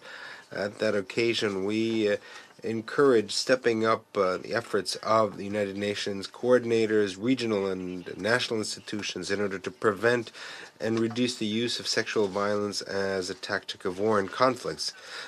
Therefore, we reject the continued and recurrent use of sexual and gender violence in almost all conflicts by a broad range of perpetrators, including armed groups, both state and non-state, terrorist groups, private security companies, mercenaries, criminal groups, and gangs. They all use it to intimidate, humiliate, punish, or sow terror among the civilian population. Women, children, LGBTI information are mostly the victims of sexual violence. They are forced to confront consequences such as rejection by their communities, undesired pregnancies, sexual slavery, forced marriage, trafficking, prostitution. All these lead to profound impact on their physical and mental health. Women and girls that are IDPs or refugees are particularly vulnerable to sexual violence and conflicts because they have the least access to possibilities of denunciation and assistance. In this context, my delegation considers it essential for the Security Council to incorporate such elements as the prevention and protection of victims in all mandates and products that require it, and that it supports states in designing national plans of action based on the principles of women, peace, and security, and that the Council strengthens the mandate of the informal group of experts on that agenda. The states, for their part, have to tackle the root causes of conflicts and to put priority on early warning and promotion of a culture of accountability and reparation, with a vision focused on victims, as well as promoting the full, equitable, and meaningful participation of survivors in the processes of mediation and peace building. Lastly, we believe that the international community should adopt specific measures to curtail sexual violence in situations of conflict, in line with what is set out in resolutions 1325, 2467, and other related resolutions, as well as to promote the building of networks of women mediators that raise awareness on the needs, prospects, and aspirations of survivors. Thank you. Thank the representative of Ecuador, and I will pass the floor to the distinguished representative of Mozambique. Thank you, Chair. Mr. Chair, Mozambique wishes to thank Albania, the United Kingdom, and the United States for organizing this important and timely meeting. We also extend our deep appreciation to the briefers we heard today. They were insightful in sharing their perspectives on the topic. Mr. Chair, let me start my remarks by reiterating our condemnation in strongest terms of conflict-related sexual violence. It constitutes a war crime and a crime against humanity as recognized by many international instruments, including the Security Council Resolution 1820. The devastating effects of conflict-related sexual violence are felt even after the cessation of conflict. They are burdens that are carried forever by the victims, their families, and society as a whole. As such, it is deeply concerning that such practice persists and takes roots in several settings. Sexual violence also continues to be a tactic of war and terrorism. The United Nations estimates that for each rape reported in a connection with the conflict, 10 to 20 cases go undocumented, in part due to the impunity of the perpetrators. Impunity for sexual violence is therefore a major obstacle to achieving gender equality, human rights, and sustainable development.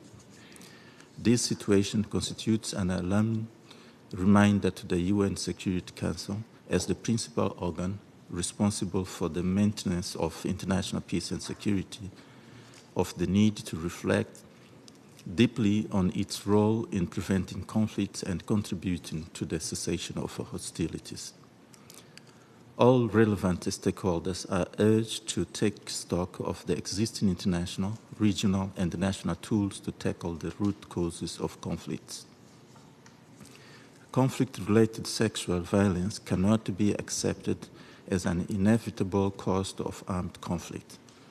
All available tools, including legal, policy, diplomatic, and financial, must be mobilized to prevent, and when it occurs, to mitigate its pernicious effects.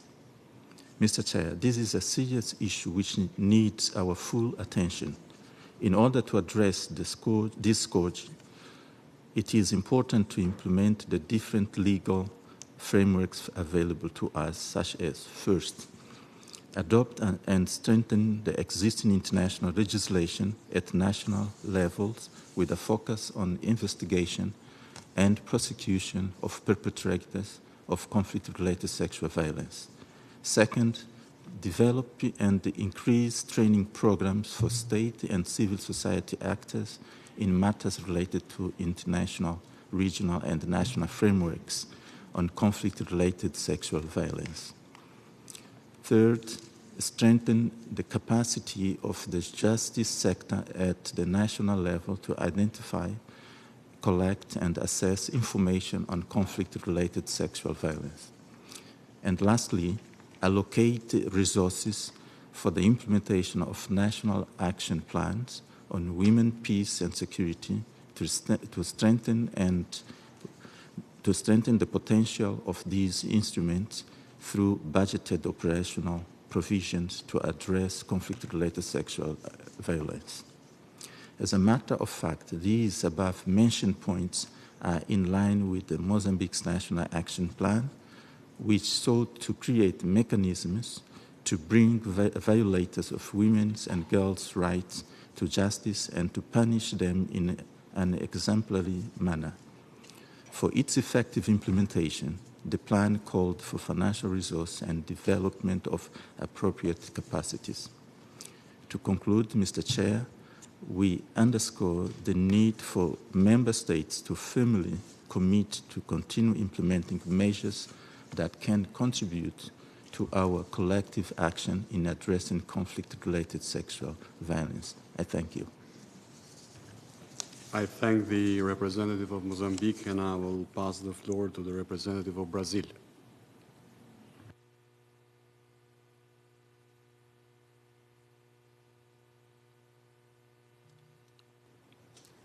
Excellency, I thank Albania, the United Kingdom, and the United States for organizing this Arria Formula meeting. I also thank the briefers for their moving remarks. Sadly, conflict-related sexual violence remains as pressing a matter as it has ever been. The Security Council, if it is to fulfill its mandate to maintain international peace and security, cannot afford to neglect it. The last report of the Secretary General on conflict-related sexual violence depicts a distressing reality. In 2002, 2,455 cases were recorded, a horrific and yet underestimated number. It's an undeniable fact that many such violations go unreported. Victims are frequently dissuaded to report due to lack of access to justice, to the risk of social stigma, and to authorities insensitive to their trauma and unprepared to deal with those crimes. The same goes for the harrowing 787 registered cases concerning children, almost all of them girls. Moreover, violence against LGBTQI+ individuals in conflicts is also a matter of serious concern. The Security Council has already adopted resolutions focusing on this disturbing issue. It also introduced measures that were a step in the direction of bringing justice for victims and in recognition that sexual violence is a serious violation of human rights and international law. Under the listing mechanism of Resolution 1960 of 2010, 16 states and 56 non-state actors are credibly suspected of committing or being responsible for sexual violence in 12 countries. Sexual violence is a designation criterion in 9 UN sanctions regimes. Excellency, member states should acknowledge the horizontal character of gender considerations in shaping their policies and legislation on sexual violence, including in conflict situations. They should ensure the full participation of women and specific data collection on gender aspects of their implementation. They should also ensure that their criminal and military codes provide for appropriate penalties for perpetrators. Despite the complexity of the task, the international community should strive to eradicate conflict-related sexual violence altogether. However, member states will not be able to eliminate it if they do not also address the causes of sexual and gender-based violence outside the context of conflict. A culture of impunity, re-victimization, gender stereotypes, and negative social norms and ostracism are the breeding grounds for the continuation of such violence in and outside conflict. The international community now goes through an especially challenging moment in upholding the norms that it has developed to regulate the conduct of war. Unfortunately, disrespect for international humanitarian law seems to be widespread. It is shocking to notice that parties to conflict may see conflict-related sexual violence as a tool to achieve their military goals, unfazed by the prospect of impunity. The Security Council should make more frequent use of their instruments provided in Chapter 6 of the Charter. Preventive diplomacy and mediation are key to de-escalate tensions and thus to inhibit the use of conflict-related sexual violence as a method of war. Brazil is proud to host, during its current presidency of the Council, the annual Women, Peace and Security Open Debate. Reflecting on how to address the shortcomings in the implementation of the WPS agenda will certainly make an important contribution to the fight against conflict-related sexual violence. I thank you. I thank you, and I'll pass the floor to the representative of Ghana.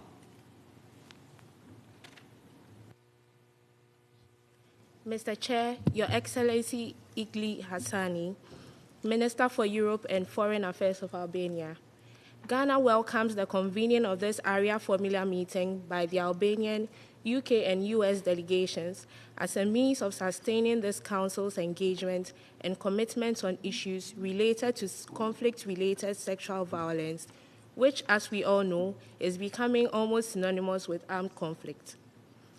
I also express appreciation to our briefers and salute their advocacy on the subject, as well as the attention they have drawn to the need for action to follow through with global commitments.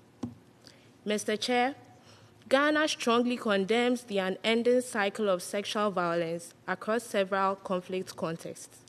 Whether it is the subjugation of women and girls in Afghanistan by the Taliban, the unending cycle of rape and torture endured by countless women in the Democratic Republic of the Congo by armed groups, or the forced marriage of Somali girls to al-Shabaab fighters, one truth remains clear.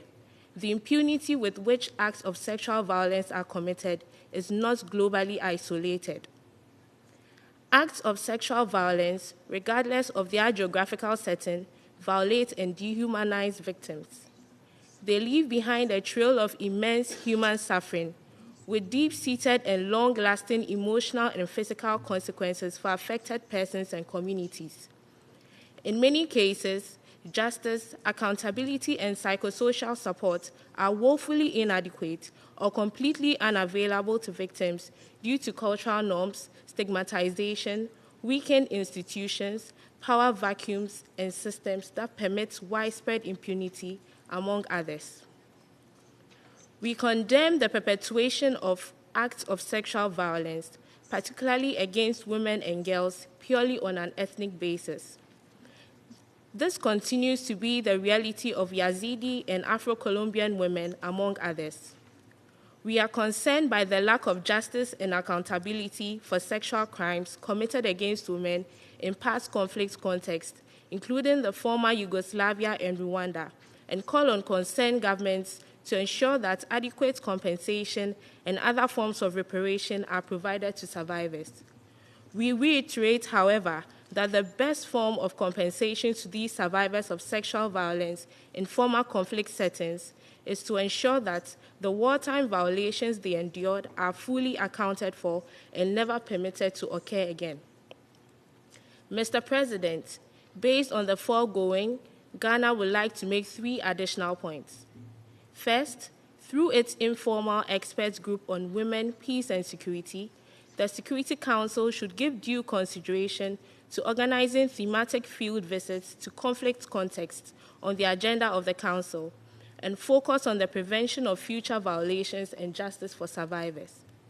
Early warning indicators of sexual violence, including rising militarization, unconstitutional changes of government, terrorism, gender-based hate speech, and online harassment, should guide the Council's field engagements towards more effective prevention. Secondly, domestic legislation in support of investigations and penalties against perpetrators of sexual violence in conflict settings would be necessary to complement international efforts to right the wrongs done to victims. Government should also ensure the provision of adequate, transformative, and gender-sensitive reparations to victims of sexual violence. Lastly, to empower survivors, the United Nations and member states, including civil society organizations at the national level, should be intentional in the recruitment of survivors to be part of decision-making processes and advocacy mechanisms on sexual violence. This form of empowerment, we believe, meaningfully impacts policy, legal processes, and implementation, and helps survivors to re-establish a sense of control and agency, as well as to recognize their own strengths and capabilities in resolving the challenge. In concluding, Mr. Chair, our collective responsibility to eliminate conflict-related sexual violence and end impunity for such crimes is needed more than ever. On our part, Ghana would continue to demonstrate commitment to the WPS agenda through our national efforts, but also in our regional and international endeavors in order to win the global fight against conflict-related sexual violence. I thank you.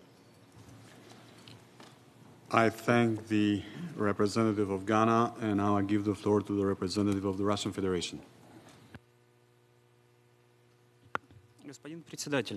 Chair, sexual violence is one of the most serious crimes under international humanitarian law, which, much like other war crimes, should be investigated, and those found guilty must be held criminally accountable.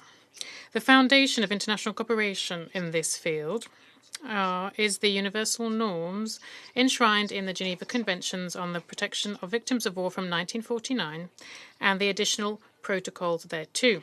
We call on all states who have yet to do so, and primarily one of the organizers of this event, the US, to accede to the additional protocols to the Geneva Conventions and to make it truly universal.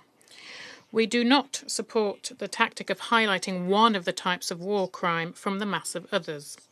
The essence of international humanitarian law is to alleviate the suffering of victims of war and to take measures to protect civilians and other victims of war, avoid or reduce the risks of their death, injury, or harm. Measures to protect civilians must be comprehensive and apply to the prevention of any type of violations. We must not forget either that the main element of preventing war crimes is a peaceful resolution of conflicts. Having a discussion on sexual violence out of this context is insincere. Moreover, we must pin down various concepts. The wording used in the title of this event, conflict-related sexual violence, is not a legal or generally recognized one. It is not used in Security Council resolutions. It has never been agreed upon on an intergovernmental level. It is also not clear why this wording is being used. As we know, the Security Council cannot create norms of international law, and nor can international law be created by the UN Secretariat or during discussions like today's. This is an important point that we should bear in mind. We regret also that the organizers of this meeting didn't raise important events. They're also not mentioning the tragic situation in the Al-Hol camp, which is controlled by the US and its allies, who are illegally occupying this territory of Syria. And because of the Americans, there is violence, prostitution, sexual exploitation of minors, and trafficking in persons is flourishing in this camp. I'd like to hear about the measures taken to counter sexual violence there. And this also pertains to the situation in Afghanistan.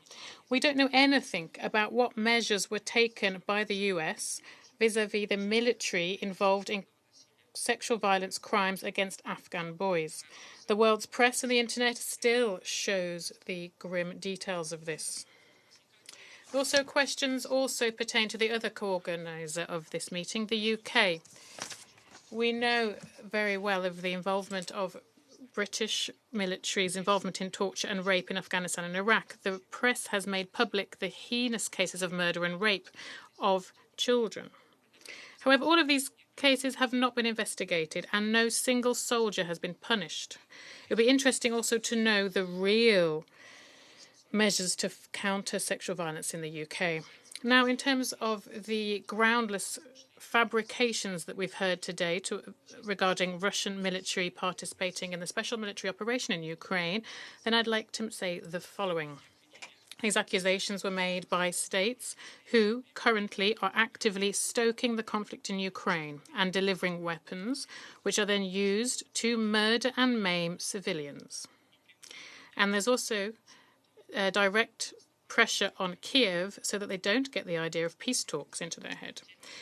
Moreover, I'd like to assure all of those who do not listen to propaganda and are interested in the real situation that Russia has officially requested the UN, mainly the Special Representative of the Secretary General on Sexual Violence in Conflict, about the specific data regarding the insinuations made by her, but we were rejected. I'd like to once again reiterate that the acts of Russian military in the battlefield and outside of it are subject to single command, strict rules and principles. And any unlawful acts are immediately investigated and those guilty are taken to court. In conclusion, I would like to call on all to not in words but in actions, express their commitment to tackling sexual violence in conflict and hold those guilty accountable. Thank you for your attention. I now open the floor for the UN membership to take the discussions on, beginning with those speaking on behalf of the groups, and again going in order of registration. May I remind you, for the sake of time, to keep your statements no longer than 3 minutes. And I'll give the floor to the representative of the European Union. Ambassador, you have the floor. Thank you very much, Mr. President. We thank you for organizing this meeting, and we welcome the briefer's courageous remarks. Sexual violence in conflict in all its forms is a threat to international peace and security. Since the adoption of Resolution 1820 in 2008, we have established a robust normative framework in which we have allocated key roles to the Security Council and the General Assembly to prevent and address conflict-related sexual violence. Yet in spite of the clear normative framework, the phenomenon persists. Today we see it in Sudan, in Ukraine, and in the DRC. It is high time for these resolutions to be turned into action. In addition to the many excellent points made by speakers before me, I would like to highlight 4 points. 1, we need to ensure holistic justice for survivors, which is critical for healing and the restoration of peace in the aftermath of these crimes. Holistic justice includes not only criminal prosecutions at international and national level, but also includes the full range of transitional justice measures, including truth-seeking, reparations, memorialization, and guarantees of non-recurrence. 2, we need to meaningfully engage survivors of conflict-related sexual violence when we create justice mechanisms for them. 3, the international architecture in support of justice, including the Office of the Special Representative, the team of experts on the rule of law and sexual violence in conflict, and other UN agencies who are doing excellent work on the ground, have made tremendous efforts in supporting national accountability systems. And we have seen progress where national political will has been met with adequate support. We have a responsibility to ensure that these entities are sufficiently resourced to respond to the increasing number of requests for support emanating from member states' institutions. I want to highlight a good example. In Kosovo in 2018, the EU regional program Ending Violence Against Women in the Western Balkans contributed to the establishment of the Kosovo Verification Commission for the recognition of the status of survivors of sexual violence during the war. Victims can apply to be recognized as survivors, which gives them right to reparations, including a life pension. And finally, number 4, in cases where there is no national political willingness or where there are no adequate institutions to address conflict-related sexual violence, the EU will continue to support every avenue of justice for these crimes at the international level. This can include support to the International Criminal Court's work, as well as improving the effectiveness of UN sanctions as a tool against sexual violence by systematically incorporating sexual violence as a standalone criterion in existing and new sanctions regimes. I thank you. I thank the representative of the European Union, and I give the floor to the representative of Denmark, speaking on behalf of the Nordic countries. Thank you, Chair. Excellencies, distinguished delegates, I'm delivering this statement on behalf of the Nordic countries, Finland, Iceland, Norway, Sweden, and my own country, Denmark. We thank Albania, the United Kingdom, and the United States for convening this meeting, as well as the briefers for their important remarks. The backdrop for today's discussion is the persisting and deepening pattern of sexual violence committed with impunity by both state and non-state actors as a tactic of war, as a tool to punish, intimidate, and terrorize communities. As put forward in the Secretary-General's recent report, we continue to witness this pattern, including in the Democratic Republic of Congo, Haiti, Libya, Myanmar, South Sudan, and in Ukraine, where the violence is committed overwhelmingly by Russian military personnel. Conflict-related sexual violence can and must be prevented and countered. We must investigate all cases, prosecute perpetrators through appropriate judicial mechanisms, and guarantee access to justice.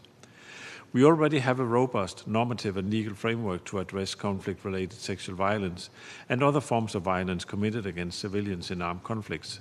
What is urgently needed is a political will and funding in order to accelerate implementation. The Nordic countries would like to highlight 3 important areas of further action as next steps in the implementation. Firstly, it is imperative that member states undertake efforts in strengthening rule of law institutions, national legislation, and policies to effectively enhance accountability for conflict-related sexual violence.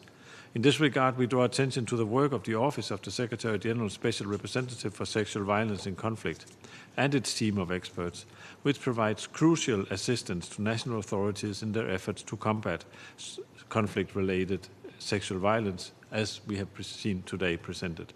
We also positively note the handbook for UN field missions on preventing and responding to conflict-related sexual violence developed by the Department of Peace Operations. Secondly, an alarming 70% of the parties listed in the annex of the Secretary General's annual report are persistent perpetrators and have appeared on the Secretary General's list for 5 or more years now.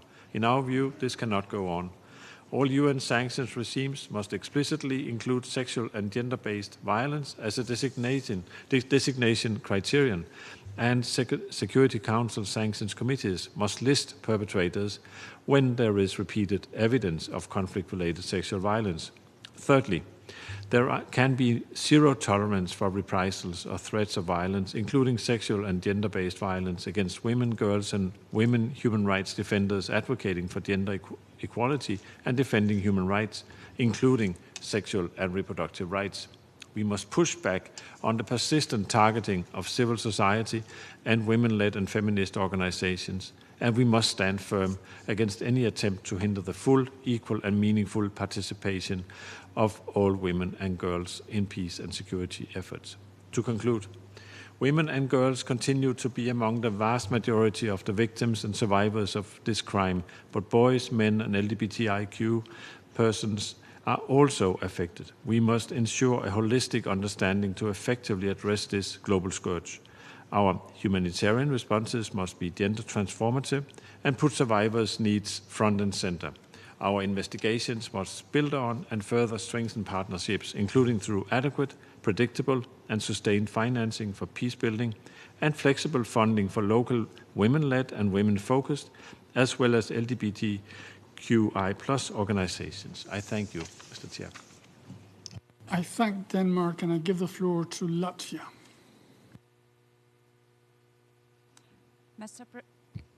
Mr. President, on behalf of the Baltic states, Estonia, Lithuania, and my own country, Latvia, I thank Albania, the United Kingdom, the United States for organizing this debate, and I thank the briefers for their testimonies and courage.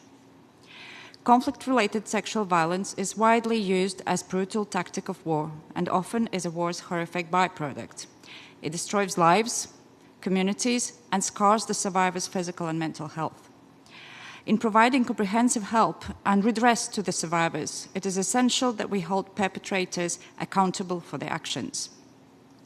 International law does recognize sexual violence as a war crime, crime against humanity, and even a form of genocide in certain cases.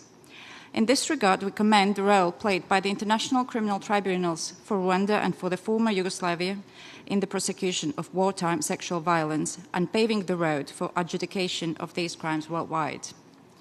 We also commend the efforts made in recent years before domestic and international courts to hold perpetrators accountable.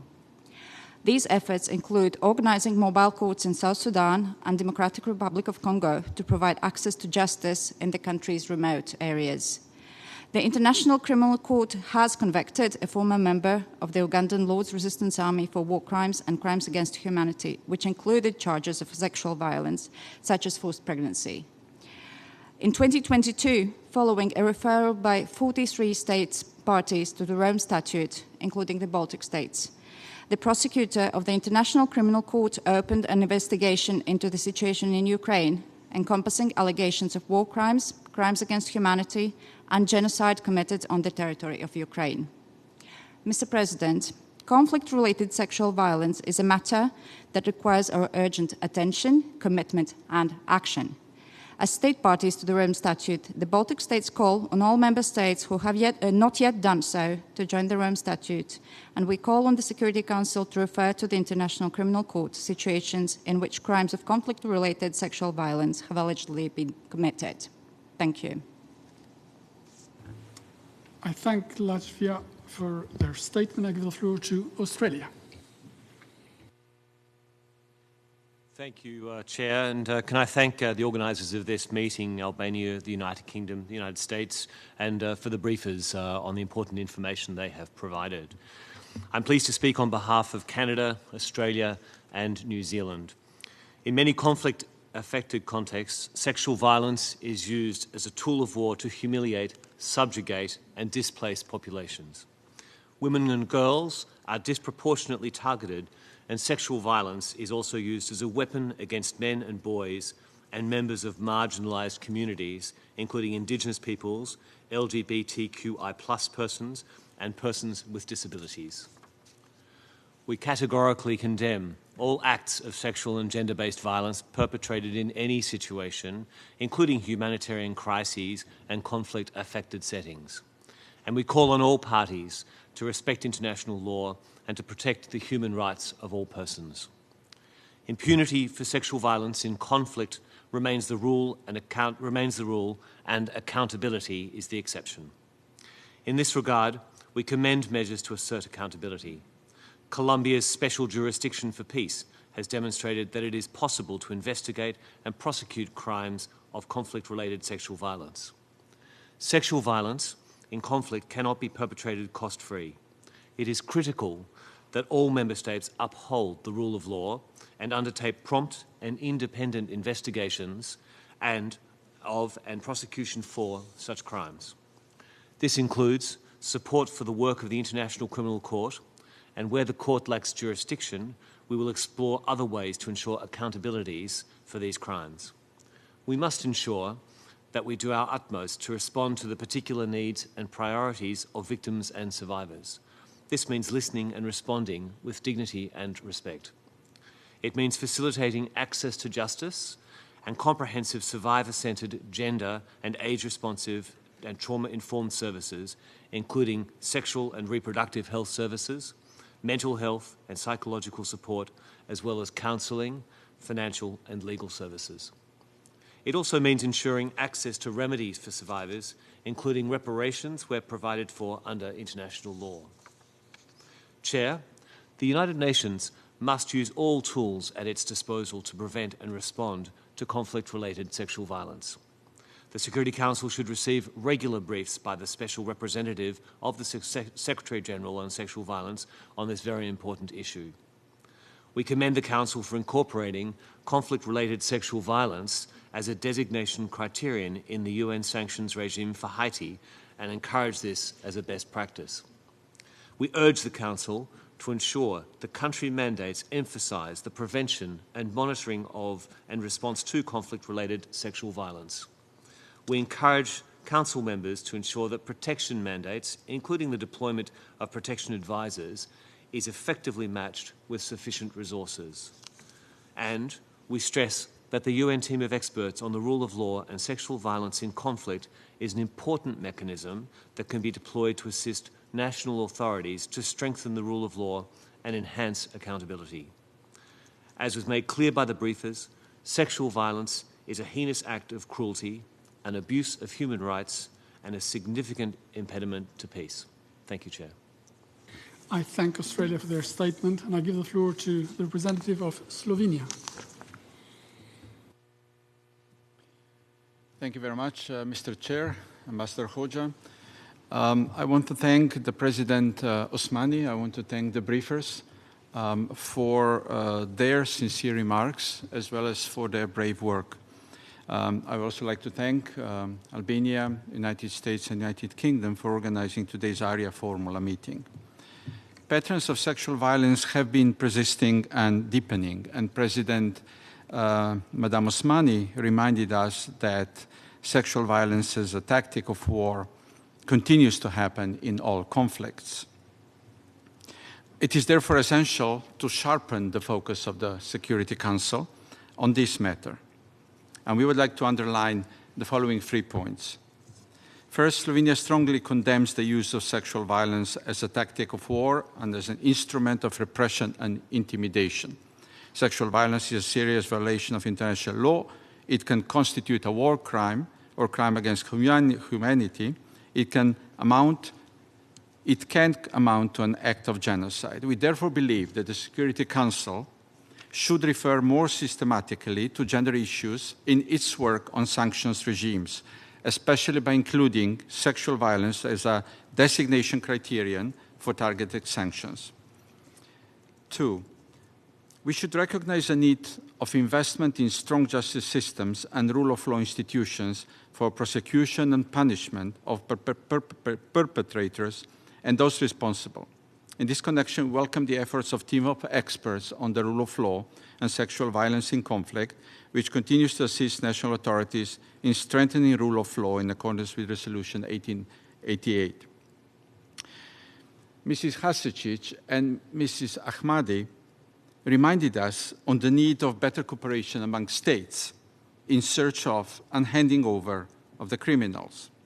The just concluded Ljubljana Hague Convention on Mutual Legal Assistance could present a new tool in fostering this cooperation. 3, Slovenia strongly promotes access to justice for victims of conflict-related sexual violence by fostering an environment in which victims can easily report incidents. This includes tools such as victims assistance, victim services, testimonial support, the possibility of publication bans, victim and witness protection, and confidentiality within the national and international framework. As part of our contribution to this goal, we are currently translating the Global Code of Conduct for gathering and using information about systematic and conflict-related sexual violence, also called the Murat Code. Thank you, Mr. Chair. I thank the representative of Slovenia to the Security Council, and I give the floor to the representative of Austria. Thank you. Thank you, Mr. President. And Austria aligns itself with the statements made on behalf of the European Union. We commend the organizers of this meeting and thank all briefers for sharing their experiences and views. We applaud the exemplary efforts of SRSG Pramila Patten and her office. Earlier this year, the Deputy Secretary General stated before the Council that the United Nations raison d'etre is under grave threat. Our world faces the highest number of violent conflicts since World War II. 2 billion people, 1 in 4 persons live in places affected in some way by conflict. Despite all the efforts since the landmark Resolution 1325, sexual and gender-based violence, which primarily targets women and girls, remains a widespread tactic of war. In fact, patterns of sexual violence in many different contexts are worsening. Conflict-related sexual violence is unlike any other type of violence. It has long-lasting effects on entire societies and on several generations.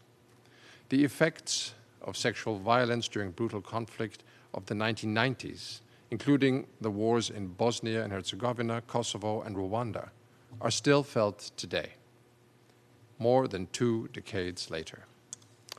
In fact, conflict-related sexual violence is being intentionally used against civilians right now, while we meet here today, including in the DRC, Ethiopia, Haiti, and the Russian war of aggression against Ukraine. This is unbearable. So what can we do? Here are 3 points. First, we need to focus on prevention. This includes addressing structural challenges, such as gender inequality as a root cause, education on the rights of women and girls, sexual and reproductive health rights is crucial for everyone. We also need to take more operational prevention measures by responding to early warning signs. The matrix of early warning indicators developed by the Special Representative's Office is a useful instrument in this regard. Second, local support systems providing a survivor-centered approach are crucial. This includes access to sexual and reproductive health services, psychological and legal support. Local women's organizations and counseling facilities are also very important. They act as immediate responders during conflict, but also throughout post-conflict reconstruction. We applaud the immense efforts of civil society organizations such as the Global Network of Women Peace Builders. In this context, we also call on states to support these organizations and strengthen their local support systems. Third, Perpetrators must be brought to justice and held accountable, while victims must be guaranteed access to justice and reparation. Austria commends the team of experts on the rule of law and sexual violence in conflict for their work with national institutions in this regard. We also reiterate our full support to the International Criminal Court and to United Nations mandated commissions of inquiry. Mr. President, before I conclude, let me reiterate Austria's call upon all parties to conflicts to make and implement specific time-bound commitments to combat sexual violence in line with their international obligations and the recommendations of the Secretary-General's report. We must make women's and girls' rights a priority across sectors and mainstream WPS across foreign, security, defense, development, and humanitarian policies. Austria will continue to support the invaluable work of UN Women, Women's Peace and Humanitarian Fund, and the UN Trust Fund to end violence against women and girls. We urge all member states to make sustainable peace their priority by collectively recommitting to the WPS agenda. Together, we must stand in solidarity with all victims of conflict-related sexual violence and their families and take bolder actions to prevent future atrocities. I thank you. I thank the Ambassador of Austria for their statement, and I give the floor to the representative of the Netherlands. Mr. President, the Kingdom of the Netherlands fully aligns itself with the statement made by the EU. We thank Albania for keeping conflict-related sexual violence on the Council's agenda. Allow me to extend my special gratitude to today's civil society briefers. Thank you for your remarkable courage to break the persistent silence and stigma around this topic. Your experience and knowledge and those of other survivors must take center stage in our efforts to prevent and address conflict-related sexual violence. As they say, nothing about you without you.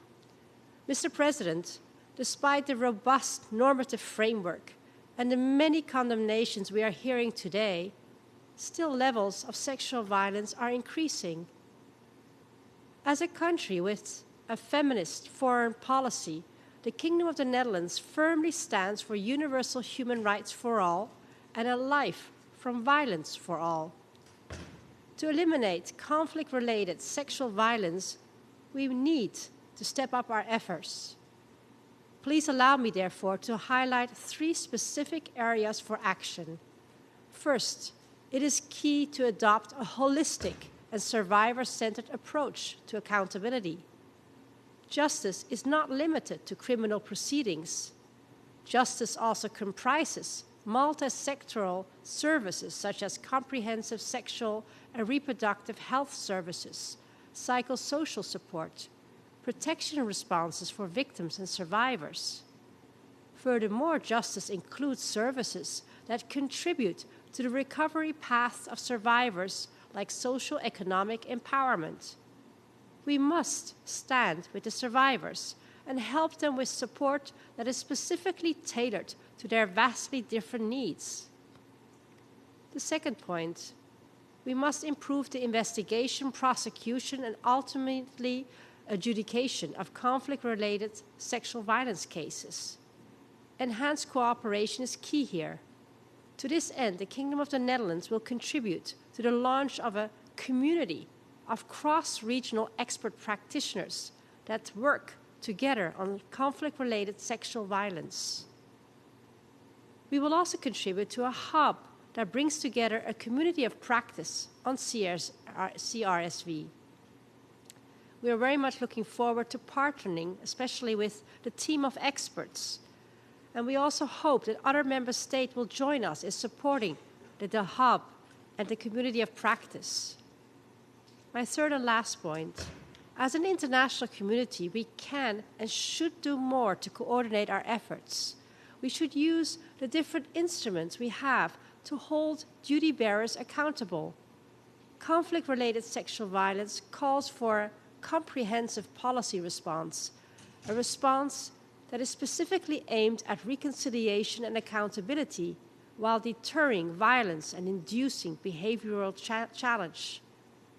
And this is also the reason why my country was one of the initiators behind the 2 thematic sanctions packages that the EU adopted earlier this year to specifically address gender-based violence. Mr. President, we need to really have more attention for survivors all around the world, during but also after conflict. The Kingdom of the Netherlands will continue to support every avenue of justice to effectively address conflict-related sexual violence. I thank you.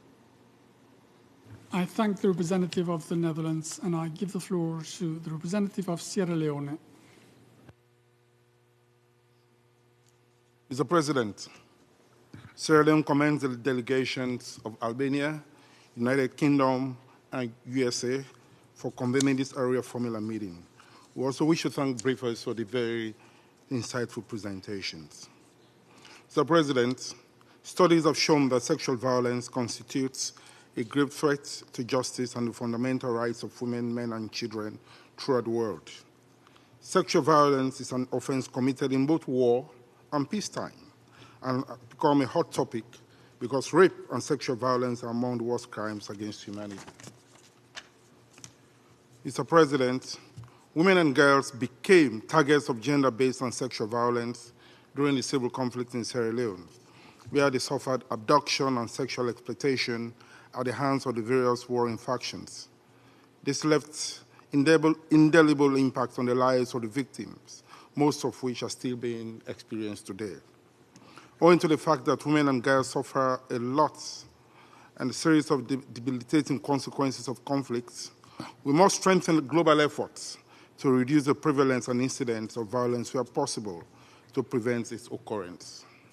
It is in this regard that member states, including Sierra Leone, have the moral obligations as state parties to the Convention on the Elimination of All Forms of Discrimination Against Women, as well as Resolutions 1325, 1820, etc., to reinforce the resolve for sustained efforts towards the promotion of accountability for gender-based crimes. Mr. President, in this connection, His Excellency, the President of the Republic of Sierra Leone's demonstrable leadership in combating rape and other forms of sexual violence is informed by a recent history of civil conflict and recognition of the devastating impact of these horrendous acts on the lives and livelihoods of survivors of sexual violence.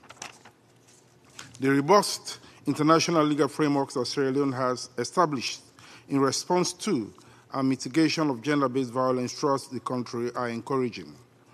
Recent achievements of the government of Sierra Leone in this regard include the establishment of gender courts for speedy trials for perpetrators of violence against women and girls, with a possible life sentence in prison if found guilty. This clearly sends a strong message that the country has a zero-tolerance approach when it comes to sexual and gender-based violence. Sierra Leone's national action plans provide policy guidance for effective prevention and response to acts of sexual violence, which we believe can contribute significantly to the reduction of violence against women in the country, and which can serve as a blueprint for other countries. Mr. President, the government has not been only enthusiastically focusing on the core areas of reducing violence against women and girls, but the prevention of conflict itself. In this vein, the government is resolved to continue demonstrating unwavering commitment to the protection of women and girls from all forms of violence, and will continue to empower victims and vulnerable persons, especially women and girls, prosecute, punish perpetrators effectively, and safeguard women and girls' human rights during and post-conflict, as well as rehabilitate victims and survivors of sexual gender-based violence.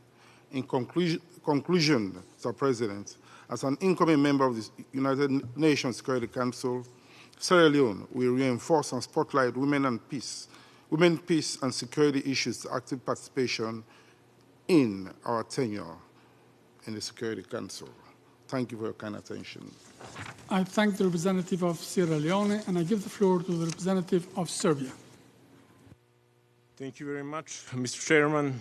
Ladies and gentlemen, thank you for the opportunity to discuss this extremely important issue. In the long history of human conflicts, crime associated with sexual violence stands as one of the most despicable acts.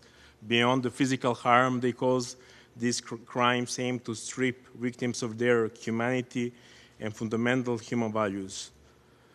Let me state clearly, Serbia firmly supports international efforts to prevent sexual violence in armed conflicts, aligning with relevant resolution of United Nations Security Council.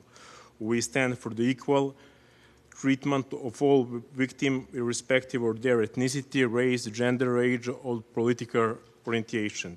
This commitment has been practically demonstrated by Serbian cooperation with International Criminal Tribunal for the former Yugoslavia and work of our judiciary system in case of these very hard criminal deeds. These crimes deserve and require the treatment that surpasses politics. This has been and will always be position of our country. However, lineup of today's briefer clearly shows a very specific political agenda, and that was not sexually based violence behind this meeting. This agenda led to participation of Mrs. Osmani in today's meeting. Her attendance represents an attempt to legitimize the presence of Kosovo, Albania's representative under United Nations roof. As such, it is very clear violation of Security Council resolution from June 1999, 1244, which clearly stipulated that Kosovo and Metohija were then part of Serbia and they're today part of Serbia, Mr. Chair. It's very disappointing misuse of Albanian position as non-permanent member of Security Council, especially because Serbia has, in June 2021, support your candidature for this role, a gesture of goodwill and political trust building. Mrs. Osmani testimony was totally political, both in her motives and goals. It doesn't have much with proclaimed rationale behind this meeting, but it have everything with the fact that 25 years after end of military hostilities, Albanian side is still prisoner of fantasies of its own propaganda. This is evident in her very casual reference to arbitrary number of 20,000 raped women, which is clear the respect to genuine victims who deserve our full empathy. Mr. Osmani didn't forget to mention few facts, and I will do that in her name. For instance, that high-ranking officials from Pristina, as her friend Fatmir Limaj, were charged with rape or murder of more than 30 Serbian females, as confirmed by witnesses of Albanian nationality.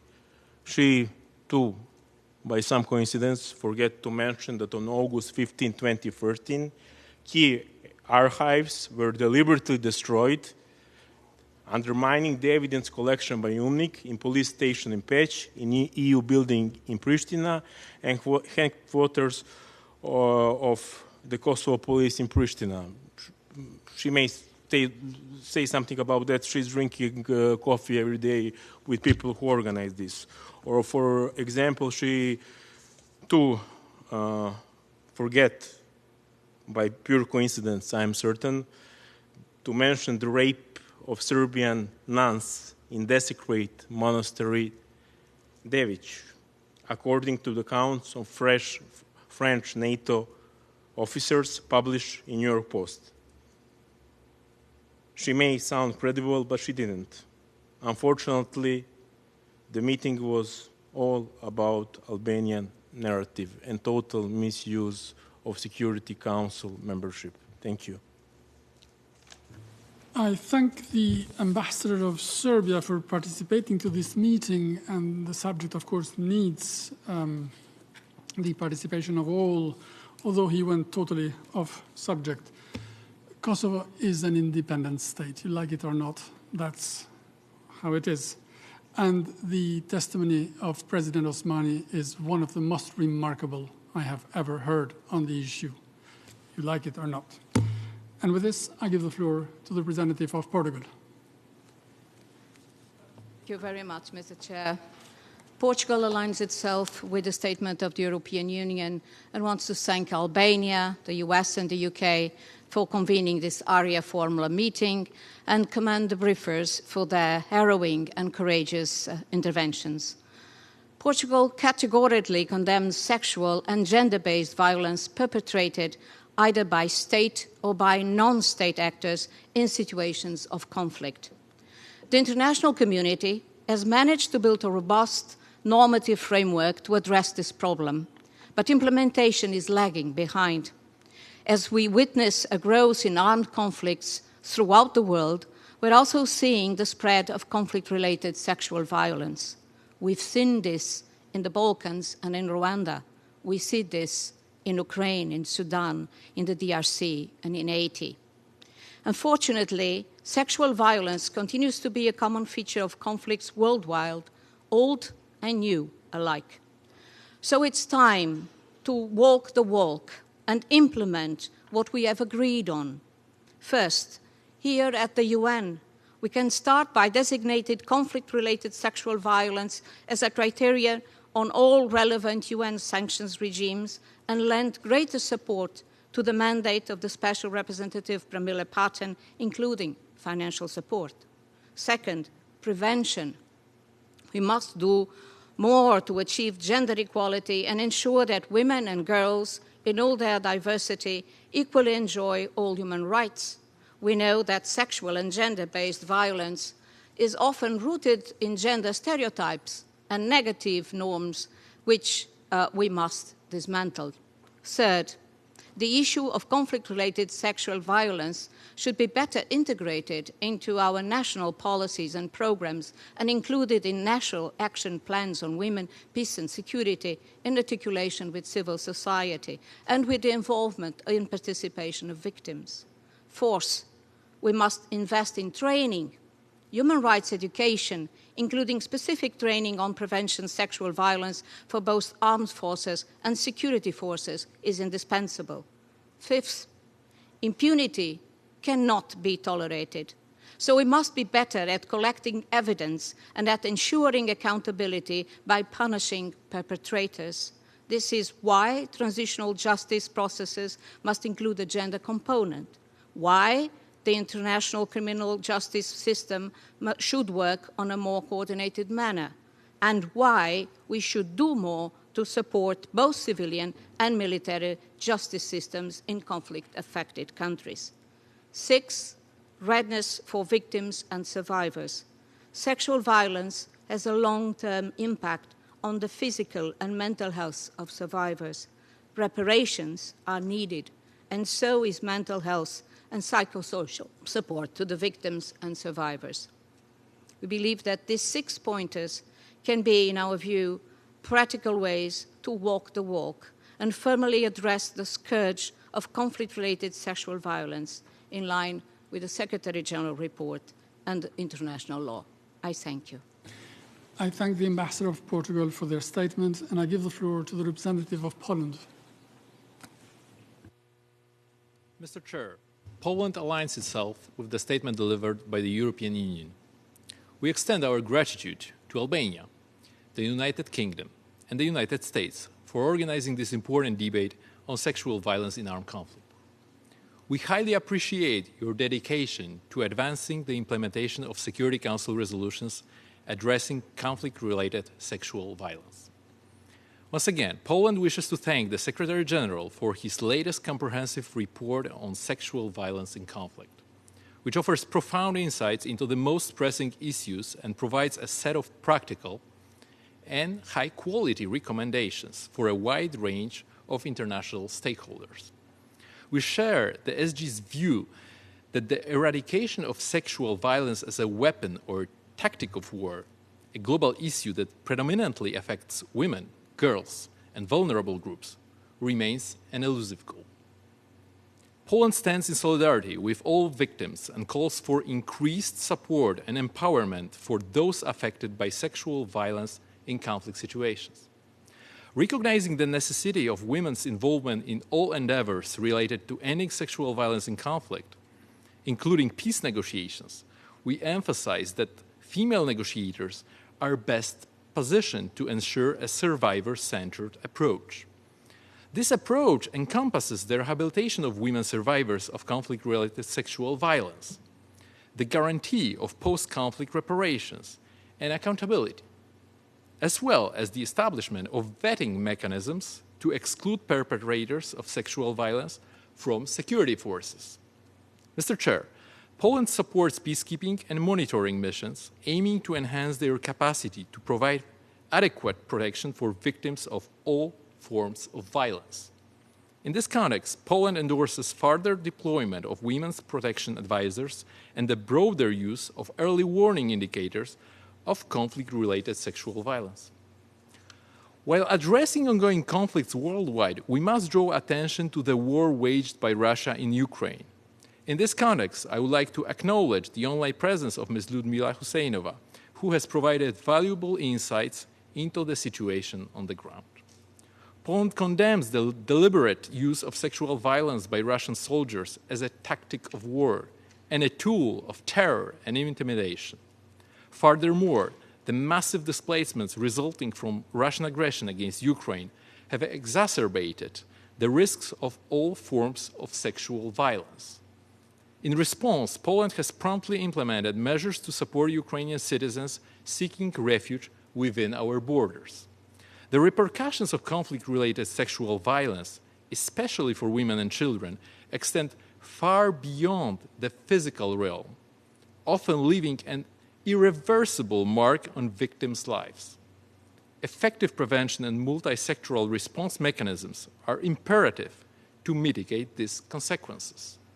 In line with this commitment, Poland has initiated a pilot program for trauma treatment, which includes women survivors in conflict and post-conflict settings. Mr. Chair, an urgent imperative is the reinforcement of the rule of law and the assurance of independent investigations into sexual crimes that culminate in the proper accountability and punishment of perpetrators. The international community must guarantee that all perpetrators, including those in leadership positions, face justice. Simultaneously, we are cognizant of the fact that many cases of conflict-related sexual violence remain undisclosed and unreported. Actions should be taken to provide support to survivors who may not have summoned the courage to seek help. I conclude by assuring you that you may count on Poland's active engagement in this regard, also in our capacity as a member of the UN Women Executive Board. I thank you. I thank the representative of Poland for the statement. I give the floor to the representative of Bosnia and Herzegovina. Thank you, Mr. Chairman. First, of course, I want to thank and salute the organizer of this so needed event. I also want to say that, just for example, my predecessor, a colleague from Poland, probably shortened my speech for quite long because he systematically put on the table the things that we should learn our lessons from and how to move forward. He's not the only one who I shared that opinion listening to all previous speakers. At the same time, I think that it is extremely important that the act of sexual violence as a war crime we put on a focus so hardly because the people who were killed in conflicts, like the ones that we're mentioning in here, were people who are gone, but people who went through as survivors of sexual violence were also people who were tried to be killed by killing their dignity. And the fact that they have strength enough to talk about it, to point the fingers at what happened, and to try to move forward shows that they were not killed. So I salute especially to the people who are survivors, who are going through and trying to go proudly and fight with all of us. So I see this gathering as a part of a great alliance of like-minded people and entities all over the world who are ready to fight with this terrible crime, which ultimately it is shown by International Crime Tribunal for former Yugoslavia and Rwanda as well, that on the end, it starts like this, but it ends with the genocide. Having said so, I want to reiterate once again that this also shows that when you take a statistic of International Crime Tribunal for former Yugoslavia, you can see that out of verdicts that were finally brought, almost 50% of them are verdicts who include the sexual abuse as a war crime. You can see that over 20% of them include sexual violence, among other things, as part of the crime that those people were sentenced to final verdict. So, to conclude with this, Mr. Chairman, I really do thank you very much for putting this overall issue on agenda, and this shows clearly that truth and justice is necessary precondition for what we need. And we need reconciliation of the people, and we need prevention of the things that we're talking about. In that respect, I think that everything that is part of international law and international institutions created based on international law are having the main goal to provide truth and justice. That's what our gathering is about. I have 1 more minute. And that 1 more minute I'm giving to Bakira, who spoke a little bit more. And I told her, just speak more, and I'll give my minutes to you. Thank you. Thank you very much, Ambassador, also for being short, which I hope will inspire the rest of our speakers to do the same. And now I'll give the floor to the representative of the Republic of Korea. Thank you, Mr. Chair. My delegation would also like to express its gratitude to Albania, UK, and US for hosting today's reformula meeting. My appreciation also goes to civil society briefers for sharing their precious views on these very serious issues. Despite our continued efforts and renewed commitment to eradicate the scourge of conflict-related sexual violence, since the adoption of Security Council Resolution 1820 in 2008, conflict-related sexual and gender-based violence, as well as impunity, still persists. According to the Secretary General's report on CRSV last June, 701 cases of CRSV were documented in the DRC, constituting the highest number in 2022. Displaced women and girls have become victims of sexual violence, including rape and abductions in Sudan. In Myanmar, following continued arrests and arbitrary detention, sexual violence was perpetrated. The situation in Afghanistan is accurately described as one where women have been progressively raised from public life, not to mention victims of sexual violence and forced marriages. CRSV leaves profound and lasting impact not only on survivors, but also on their families, communities, and societies as a whole. In order to address their wounds and to strengthen justice and accountability, I'd like to highlight the following points.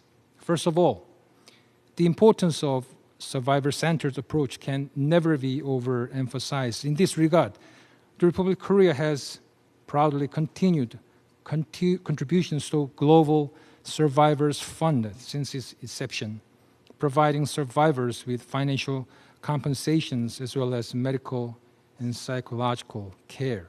Second, while local and domestic justice can be best served through national initiatives, we also need to fully utilize the multilateral tools at our disposal. Sexual and gender-based violence should be systematically monitored, and the Security Council needs to continue incorporating sexual and gender-based violence as a standalone criterion for UN sanctions regimes. Targeted UN sanctions against those who perpetrate and direct sexual violence in conflict can address impunity as well as serve as a deterrent.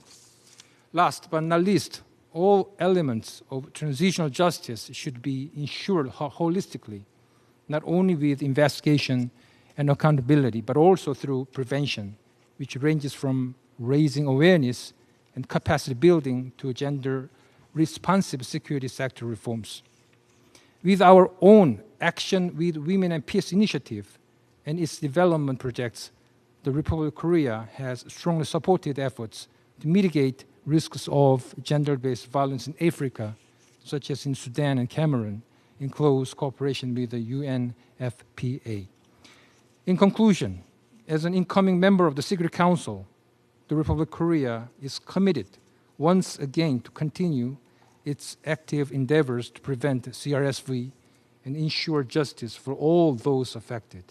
I thank you. I thank the representative of the Republic of Korea, and I give the floor to the representative of Ukraine.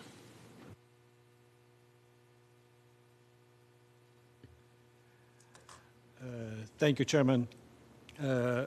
Thank you for convening this event, and thank briefers for their insightful presentations.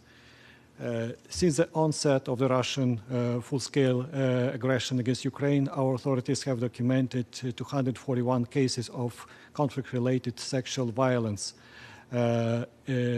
impacting 91 men, 150 women, and 13 minors, including 12 girls and 1 boy.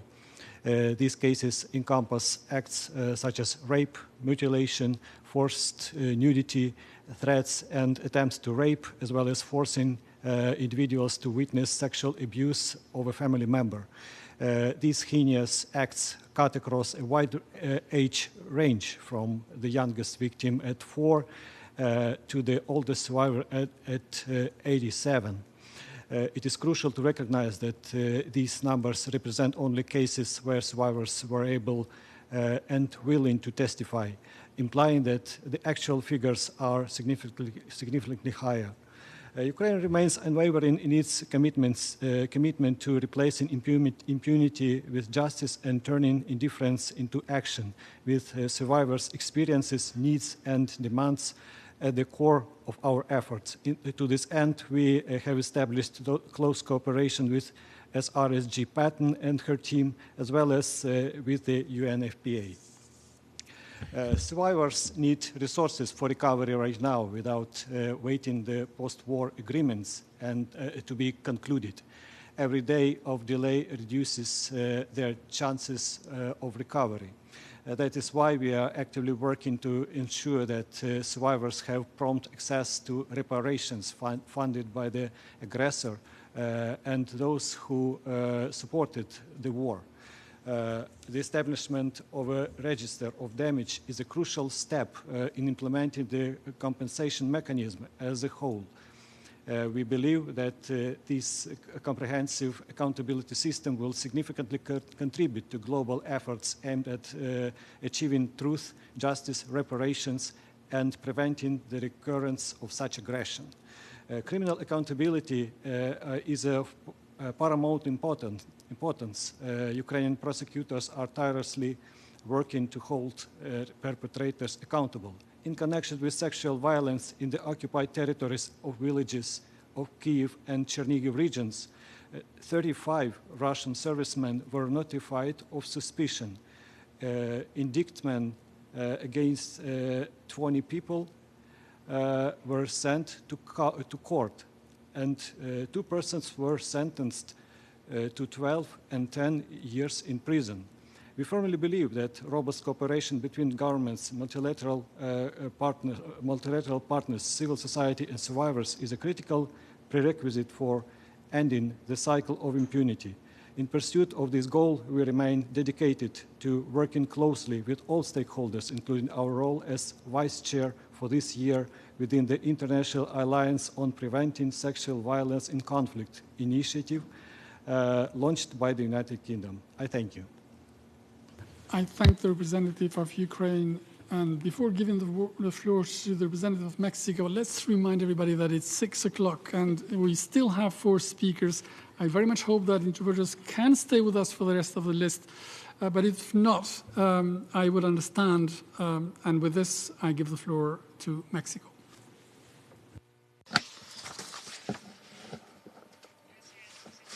Thank you, Mr. President. Thank you to Albania, United States, and United Kingdom for convening this meeting under the Arria formula format. Sexual violence is a violation of human rights. When it is committed in the course of an armed conflict, it becomes a war crime. It contravenes international humanitarian law and international criminal law. Its prevention and awareness are the responsibility of states and of the international community. The underlying causes of sexual violence and conflicts cannot be understood separated from factors such as gender inequality or the multiple and intersectional forms of discrimination and violence, which is a reflection of patriarchal systems that we need to eliminate. My country regrets and condemns the recent and numerous cases of sexual violence highlighted in the latest report of the Secretary General that we heard about today. It is armed groups and civilians that have taken advantage of conflicts to perpetrate these crimes. We would like to express our concern about the use of sexual violence by gangs in Haiti to punish the population and gain territories, as has been outlined in the reports on human rights by the Integrated UN Office in Haiti. The work that BINU can carry out with Mr. William O'Neill, expert in human rights in Haiti, will make it possible to issue recommendations to tackle this urgent situation. Prevention is crucial. Education, a focus on mental health and inequalities, among other factors. Mexico considers that a declaration of common commitments on the agenda, peace, women, peace, and security by all members of the Security Council, as well as the adoption of national plans under this agenda, is essential. We'd like to congratulate Colombia for the adoption of its first national plan of action on women, peace, and security, which will provide support to the Special Jurisdiction for Peace to continue advancing towards opening case number 11 on sexual violence and gender violence. We acknowledge the work of the United Kingdom and its initiative for the prevention of sexual violence and conflicts that promotes an approach focused on survivors. It is essential for the international community ensures access to justice and health services to survivors, and there should be no impunity. Lastly, Mexico reiterates its call to the Security Council for every peacekeeping operation to have an advisor on gender issues. Thank you very much, Mr. President. Thank the representative of Mexico for their statement. I give the floor to the representative of Italy. Thank you, Mr. Chair. While aligning with the statement of the European Union, I would like, of course, to thank Albania, UK, and USA for convening this area formula meeting and keeping the attention high on the CSV in the Security Council agenda. We face a disturbing reality where conflicts are assuming more frequency, scope, intensity, and sexual violence is an increasing component of a cruel repertoire of weapons of terror in war. Sexual violence in conflict is a crime characterized by the highest level of impunity and recidivism. Lack of accountability eases the reiteration of the crime, perpetuating a dramatic cycle of suffering and impunity. In order to break it, we shall adopt a policy of zero tolerance to sexual and gender-based violence by addressing its deep causes, which are rooted in gender inequality. This entails a comprehensive fight to all forms of violence by equally extending the protection to times of peace and times of war, and giving special attention to women's human rights defenders. Nurture the awareness that the recourse to sexual violence in conflict is not a cultural phenomenon. It is foremost a violation of international humanitarian law and a human rights law that requires a legal response. Gender-responsive security and justice sector reforms must embed the training of military personnel deployed at the national level, as well as in UN peacekeeping and missions. Reaffirming the role of the International Criminal Court in investigating and prosecuting sexual violence within a context of armed conflicts in accordance with its mandate under the Rome Statute and relevant Security Council resolution. Recent conviction by the ICC have included rape as a crime against humanity and a war crime. Mr. Chair, we commend the work of the Office of the SRSG Pramila Patten, in particular for the promotion of a holistic and survival-centered approach. We reiterate our support to the team of experts on the rule of law and sexual violence in conflict for the extraordinary efforts carried out with the existing resources in a context of increasing demand. The team of experts mandate, working in a complex situation through UN presence on the ground, is crucial to assist national authorities to strengthen the rule of law and address issues such as access to justice and responsiveness to victims. Thank you, Mr. Chair. I thank the representative of Italy for the statement, and I give the floor to the representative of Croatia. Thanks to the organizers and the distinguished briefers. As a country which suffered aggression in the 90s, including the use of rape as a method of warfare, we reiterate our willingness to share our experiences in addressing support for victims in line with our law on the rights of victims of sexual violence, as well as with the implementation of a survivor-centered approach. Since perpetrators are often not available for prosecution, victims of CRSV should have other avenues for reparations, including through simplified administrative proceedings. In Croatia, survivors of sexual violence are entitled to financial compensation and psychological support, even if the perpetrators are never identified and brought to justice. In line with this, Croatia assisted the Iraqi government in drafting a special law on support for Yazidi and other minority community survivors, aimed at providing official recognition of their suffering during captivity and offering them reparations. This year, in cooperation with the non-governmental sector, our Judicial Academy shared our experiences with Ukrainian judges, experts, and non-governmental organizations, including on education related to sexual violence in conflict. Mr. Chair, sexual violence in conflict is closely related to discrimination of women and sexual violence in peacetime. Tackling structural gender inequality and ensuring accountability for violence against women, including sexual violence, should be prioritized in times of peace in order to minimize CRSV during conflict. Finally, as highlighted in the report of the UN Special Rapporteur on Violence Against Women, victims of sexual violence often seek justice many years after the crime. In addition, there are often legal, political, and cultural impediments to effective prosecution. Therefore, there should be no statute of limitation for proceedings on rape, whether committed during the conflict or the peacetime. Thank you. I thank the Ambassador of Croatia for his statement, and I give the floor to the representative of Israel.